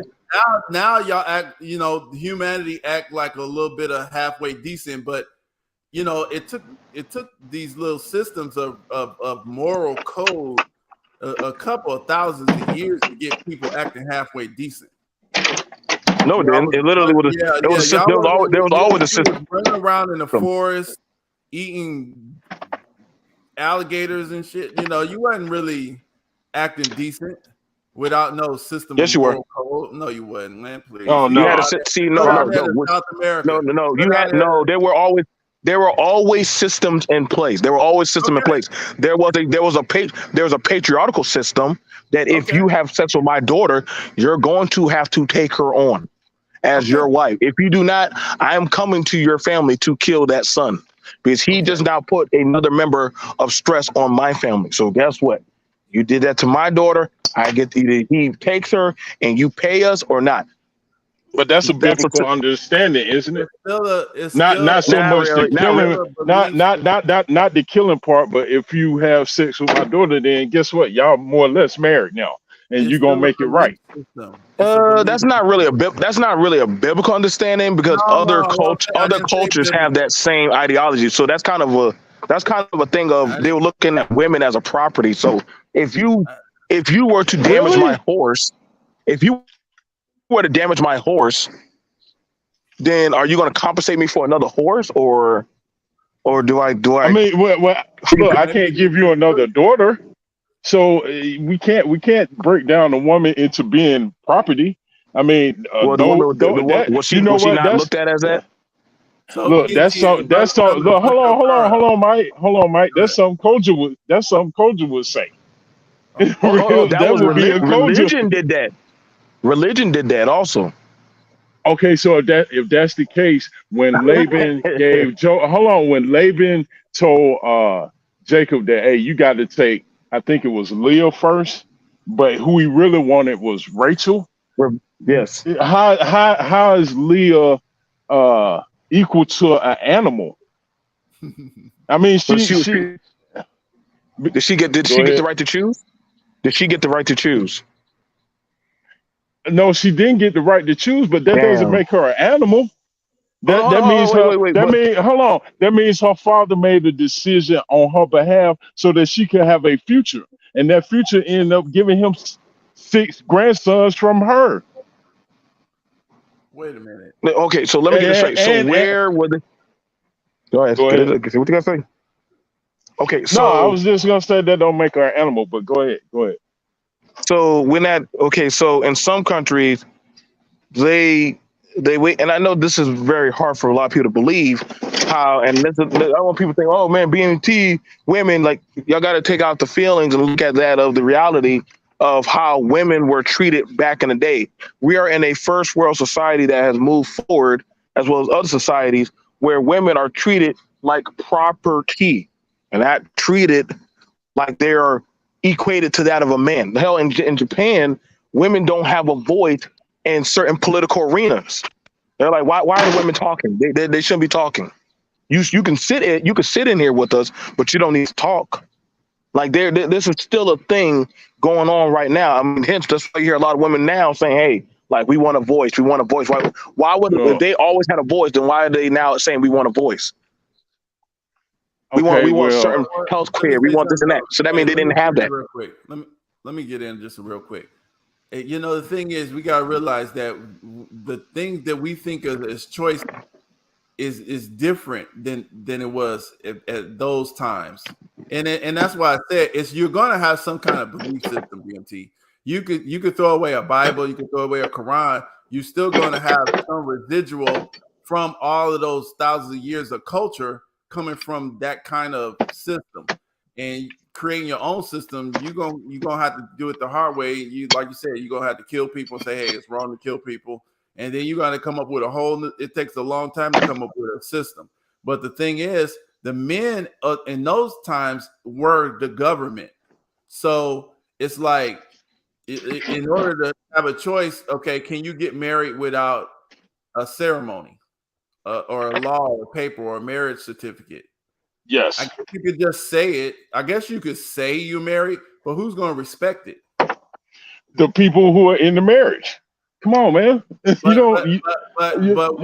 before we had paperwork that said you married, how were people married? You met her, you liked her, you loved her, you asked her, she said yes, and y'all married. It wasn't go downtown and get permission. But we in a society though, like BMT said, we are living in a society. So we are part of the society. We get paid taxes, and there's a system involved in the society. So that's all I'm saying. I'm not saying that it's just different. So way back then, when you said how she didn't have a choice, we don't really know that, because you got to realize her father was the government. The men were looked at differently. It's like almost like we look at a governor or a mayor or a judge or the president. They had authority. Their word was law. But nowadays we have ceded our authority. Well, a lot of us, our authority was taken through a slavery process, but even other people, they cede their authority to some type of governance system. So that's all I'm saying. Like at that time, the same way we look at government and presidents and all that kind of stuff, that's how they were looking at their dads. So she might have had a choice, but she had to ask her daddy. And I think her daddy in that situation, her daddy wanted to make sure the older one got married before the younger one. Hey, I'm not sure of that part, who was older or younger, but let's just go with this. Maybe Rachel was butt ugly. And Laban knew, man, she not getting married. She not getting out of here. She not gonna be able to have a husband. And I see a way. So and I see a way where she can actually have a husband. And if I have some grandchildren, great. But let me make this decision to give her a better outcome in life, and make these decisions on her behalf, so she can have something after I'm gone, because I ain't gonna be here forever to take care of her. Because isn't that your job as a man, though? Really? Yes. If you do your job good, if you do your job good, BMT, and you raise daughters who not out there, just with everybody, they might do what you say. They might bring the dudes home to you first, and just so you could check them out, because you might see something they don't see. And your job, would be to kind of check those men out and kind of make sure, say, baby, you probably that this is the problem with this one I see. And that kind of stuff. So yeah, but then you might see that maybe all the men like one of your daughters, and this other daughter ain't getting no play. And ain't even going after the dudes. And so you might worry, like, dang, this one is gonna definitely, have some kids, but I don't want this one to sit up in the house of old maid. You know what I'm saying? So you might try to give that one some extra help. That's all. Oh, here's a dude, here's a man, he's a good guy. He's working. Bro, you're gonna have to take this one first. And that would be being a good father versus, us in the present time labeling it as patriarchy, like it's a bad thing. I mean, we can't do nothing. We just got to wipe our hands, let them just send them off to the woods, and we got to walk away, and we don't have no control. The girl goes up and she makes a mistake with a nut who wants to beat her up, and now she got to call you, come dad and save me. And you going out there with your gun, threatening, you could get killed, she could get killed, or you could probably end up killing somebody or beating somebody to death. And because she didn't get your help, she didn't get your help in picking. So I'm just saying, that's what the religion was for. It was instead of the government. Like right now we got government that controls people, and if you get out of line, then the police gonna come and beat you or kill you or something. But at that time, religion is controlling people now too, though. Well, religion was the but not, people. And that's what the point is. That's what I'm trying to, exactly. Religion is for control, but it's really actually teaching you to control yourself. Well, that depends on what the religion is. I mean, now tell the truth. Do you want to? Okay, you got millions of people in society and no controls. Who want to live around that? Oh yeah, no doubt. But at the same time, we also recognize that even though the government is that control mechanism, government is also our enemy. Government is also the kingdom. Government is also the kingdoms of the past, where Satan told Jesus, if you bow down before me, I give you the kingdoms of this world. If Satan is trying to give me something, bro, I don't want it. But Leroy, didn't you just like you got to judge each person per person? Don't you got to judge each government per government?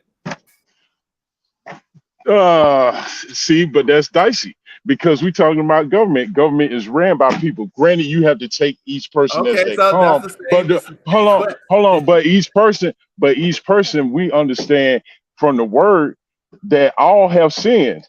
Government acts as if. And I had this discussion with a guy from New York yesterday. Government makes decisions as if they have never made a mistake.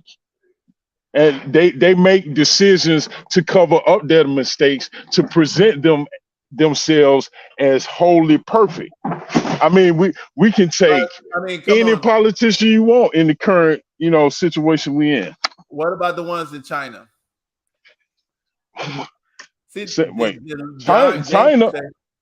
would kill some of this corrupt people. They'll kill you. They would have killed some of their corrupt people, but they're not taking out G.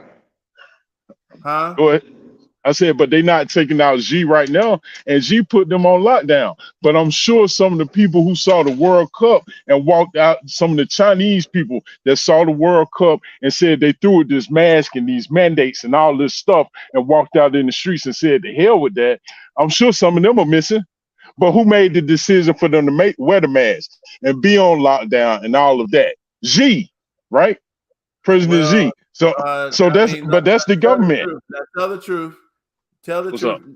Did you I think Chinese people were wearing masks a lot anyway. They were, and that's because of pollution. At least that's what they'll tell us. Yeah, but I'm sure a lot of that pollution vanished just like it did over LA in 30 days. So let's kill the climate change conversation. I mean, not that we can't have it, just that it's not what they want us to believe. It's another method of control by those who want to control us. Right. And we know who those people are. The Rothschilds, the Rockefellers, the Epsteins. If people don't know who we talking about yet, those kind of people. And those kind of people take control of systems, organizations, and they look. So now you get into the part. Go ahead. Keep Look, going and they use people in people groups to control us. I mean, that look like us. Now, let me ask you right before you move on to the next part. So, since you just made that statement, what if there was governments around here that blocked those individuals or those types of individuals and their central banks and establishments from getting the foothold inside of their country? Is that still just because it's a government is enemy? Wait. You said how do we stop those people from coming in? There's certain those people that you mentioned, Epstein's, Rockefellers, all these type of people with the central banks and all that kind of stuff. Okay, they're not in every government, but those yes they are. Governments and those governments. So the governments that they're not in control of, they are at war with. There are certain governments that these people are at war with. Well, I will submit that they are in every government. Well, you got to prove that, and that's what I mean. Like when we can say stuff and we can really believe it, but then if somebody actually forces us to prove it, we can say a bunch of stuff. But did we actually prove it, or did we just argue? Okay, so Bergoglio. Every government now. How many governments are there on the planet? So we got to find that out. And then we gotta look. You see what I'm saying? Because there's people that are resisting stuff and trying to control themselves, but they're not. You know, they're getting just like Libya and Gaddafi. He wanted to try to control it his way. Who did they use to get rid of them? That's my point. The same type of the henchmen. Use our government. They used our government, and one particular party in particular did it. And French government. Okay. Macron. Well, they came in after to divvy up the goods that were left.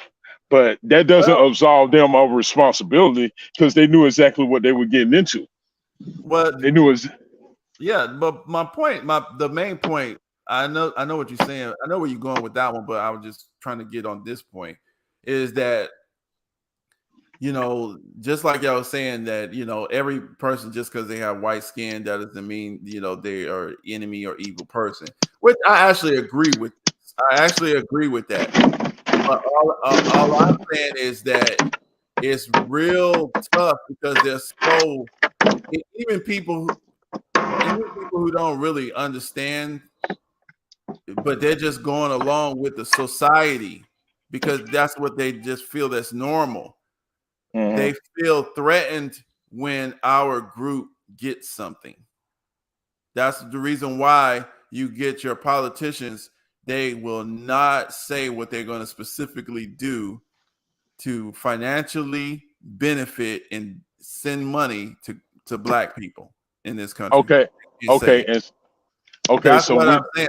And if somebody does say that, you can tell those people. It can be black people too, but you can tell those people who are programmed with that mentality of like black people shouldn't have anything, is they're gonna start getting mad because if we say, okay, we're gonna approve one of these reparations programs, we're gonna start sending, we're gonna make available, every state gonna get $100 million every year, and it's gonna go to grants to these black people in these black schools or whatever, black control programs. Then whoever gets mad, because it's just for the black people who is descending from the enslaved or descending from people who was foundational to this country. If that's what's said, and whoever starts getting mad, that's who's victim of that programming. Even if they was nice, but then they were like, oh, I don't think that's fair, because that's why I'm saying that programming is really subconscious. A lot of us don't know. Well, when it comes to that group again, we know who AIPAC is, and we know AIPAC controls this government right here. There are decisions that people in our government can make, and there are decisions that they cannot go against, and decisions that they can't make. And largely those decisions are controlled by that group. And you don't think that Barack Obama, who looks like me and you, isn't controlled by that group? So this is what we're gonna end off on, because it is 3 hours. So let's. Okay, since you made that the statement for that group, there's a article. It's real. You can look it up. It's in the Nashvilleian, Tennessee. Yes. It's sitting there. It's still there. You could go look it up if you want to go ahead and research newspapers. It's a Nashville, Tennessee newspaper. I think it was like 1967. And if you research that, you can find the whole article. That was the headline. And you know. So somebody tell me why I'm yes, for posting this. No, I mean, people said I'm bad. Something's wrong with me because I'm making these statements. I'm telling you that it seems like every time our group gets a little bit of financial something, here they come. We start getting things going. Our kids start learning STEM. Some of our business people start doing good. When was it published? This was because in 1967. Okay, because so what about Nashville, Tennessee? Okay, you can write this headline down. Go and Google, research that. Harold Braverman is the article writer, and you will see the whole entire story. Okay, so all right, were you back then when that was going on? No, my mother was. Okay, so you're here now. And this is still going on. I'm saying it's still going on, but okay. This story was published in 1967.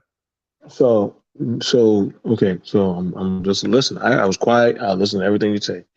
So, go ahead. All right. So, you now have it where y'all have free enterprise to go buy and invest in whatever you want. What's stopping you now versus what that newspaper just now did? It literally didn't stop people from buying black and doing whatever they did. So what's stopping you? I mean, you still got the NWA niggas with attitude. They were signed to a Jewish man. You had a lot of so-called pro-black groups and movements. Hell, the NAACP, they're actually in bed with the same group. So what group or affiliation as a Negro are you not in bed with those things? Come on, that's it right there, BMT. That's it right there, BMT. They were the money Sometimes I just started. be quiet, Leroy. I just be sitting there just like, oh, okay. So, I mean, a lot of your biggest prominent groups that you get programmed from are in bed with the same people. So how you know your programming ain't from the same people that wrote that newspaper? You just think you're on a different team. And right now, all the major media outlets are controlled by who? Who is Larry Fink? Who is BlackRock? Who is Vanguard? We're not controlling those situations. They are. And they're using that power against everybody out here, and they thrive. They absolutely thrive in division.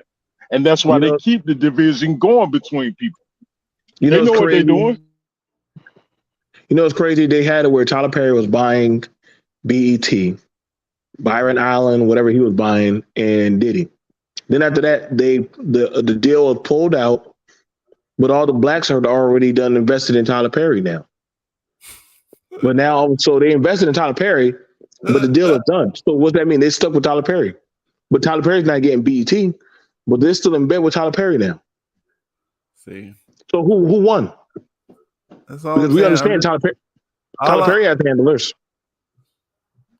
And I guarantee you that those people who bought BET, those Jewish folks, Viacom who bought BET, I bet you they're some of the nicest Jewish people. They'll probably feed your whole family.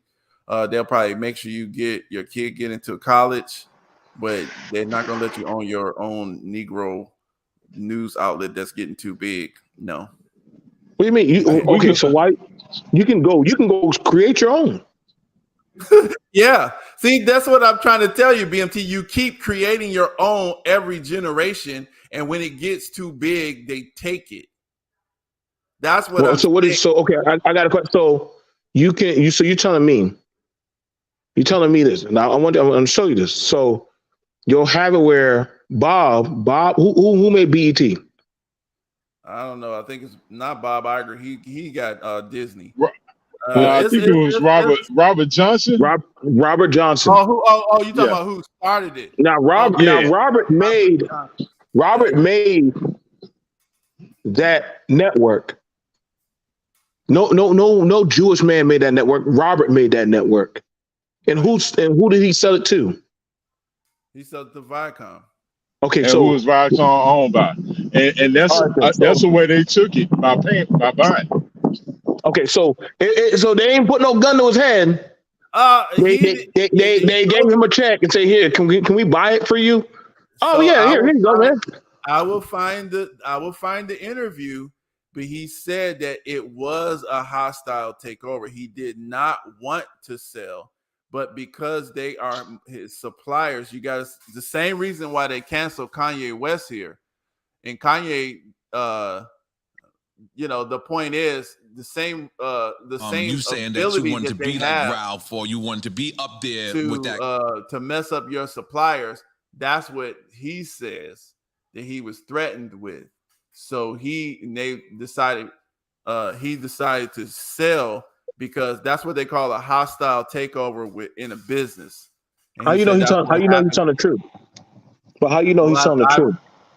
Well, because he's not the only one that thing happened to, because that same system, and plus I just showed you a newspaper right there that this is in their community, that's the messaging that they wanted out. Also, we know we have history on this particular group of people that does that. So you got what do you call that? Cross Colors, you got Beach Nut. These are black companies. You got Famous Amos. You have there are several big companies this particular group is the one that continuously, once it gets a certain level, that particular group is the one that likes to take the black businesses over. No. So I'm gonna be on. I'm looking at this as that for people to get to a certain level, they feel they have to go work with other people, versus I don't have to work with you or deal with you. Now the Indians have their own type of Hollywood. How come the Jewish community has not been able to take over them? Well, they have a whole country.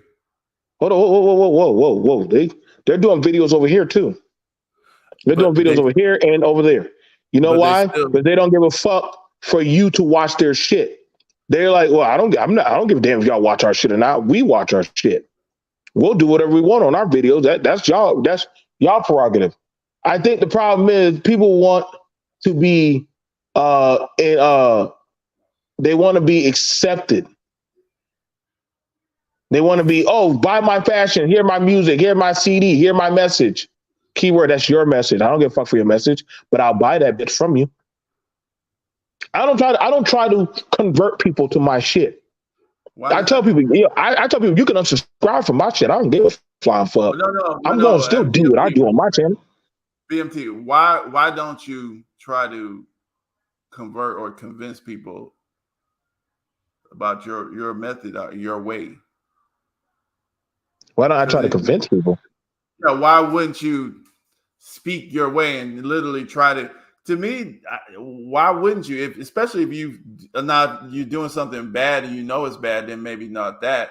But if you believe something is good, like you're a father, you're doing good things, and you believe that that's a good thing, why wouldn't you try to convince people that maybe this is a good? Why not? No, that's the problem. Everybody trying to convert people onto their team. You don't know what you're bringing on to your team or to your assembly. This does it happen? You bring somebody onto the Dallas Cowboys and they're only there for themselves, not for the team. You know that? And guess what happened? They did that with LeBron, bringing him over to the Miami Heat. After that, the Heat went from being called the Miami Heat. Oh, this is LeBron's team. The fuck? Wait, hold on. Wait. We were winning before you got here, LeBron. Yeah, but now we're winning more. No, bitch, we were winning before you got here. It maybe wasn't as strong, but we were winning. But you wanted to have him on the team. Y'all don't. That's the problem. Y'all don't get y'all got to stop trying to play this convincing Olympic game, bro. That's what I was. That's why when I was rocking with Leroy, I said, Leroy, stop trying to convince these motherfuckers to be on your program. Just do you, bro. The ones who see you, they're going to see you and they're going to go along. They're going to be like, damn, I'm going to mimic that, or I'm going to try to come along. Hell, Malcolm X had a white woman come up to him and say, hey, what can I do to be part of your movement? I don't want you to be part of my movement. But if I make you part of my movement, it's no longer my movement. No, I agree part of my shit. I agree with you saying to that. Stop trying to put people on y'all shit, bro. I don't never tell people. I agree that you just show by example, but I still do agree that you say what is good, and that gives people something that they probably could. Nobody can make nobody do nothing, so it's not making nobody. But I think that's a problem though, because you got the bad people that's creating a team. They're creating numbers, but the people that's good doing good things, we don't need no team. We don't need to convince nobody of nothing. And then you get overwhelmed. And that's the whole point. That's the problem to me. That's the reason why religion is stronger than people who say that ain't no religion, because religion convinces people. And see, why would you want to be part of a religion that if you don't say what they want you to say, then then you're no longer taxes them, or literally that it's hate speech, and then fuck that religion. That religion ain't for me. That's the government. No, that's people doing that. That's people doing tax that. People, man. That's one group. Hey, that's one group in particular again who came in with usury. God is against usury. Usury, yeah. And it's the same group of people. Now, granted, it might not be all of them, but the ones that are in control of that group, who have the most to give, gain, and monopolize and manipulate, those individuals in that group are the same ones who I'm not gonna assume don't have their hands in Bollywood. To speak of what you were saying earlier, BMT, about the Indians and why they don't care whether or not we listen to their music or watch their movies. Yeah, I'm not going to assume that they're not part of. They don't have their hands in that, but they treat other groups differently than they do ours because they know who we are. They know who we actually are, and that's why they do what they do to us. Yeah. You know. But anyway, we knocked it out the park. So y'all, Yeah, good conversation. Good conversation. I thought this. Yeah, y'all. This is very y'all multifaceted. always do the same thing. We talked about a different bunch of stuff. So I'm about to end it off. I'm about to take my plan to sleep. I was at work all night. All right. Well, let me end it with this. Say no to. Hey, say no to the new jab. That's how I'm ending it. Say no to the next one coming out because it's coming. I second that too. I ain't. Oh God. Anyway, peace out, everybody. Peace out, everything. Thanks, guys, for coming up. Thanks, Leroy. All right. Oh, check out the earlier part of the show too, because I did play some stuff that y'all might like. Thanks, James, for coming up. You know, I know we talked on the white people. I'm not talking about you unless you're bad. But no,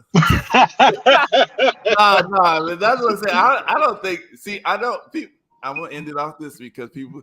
I don't think every white person is a bad person. I'm just saying that people don't recognize their programming, and a lot of times that programming, even in black folks, is like they're programmed to black folks can't have.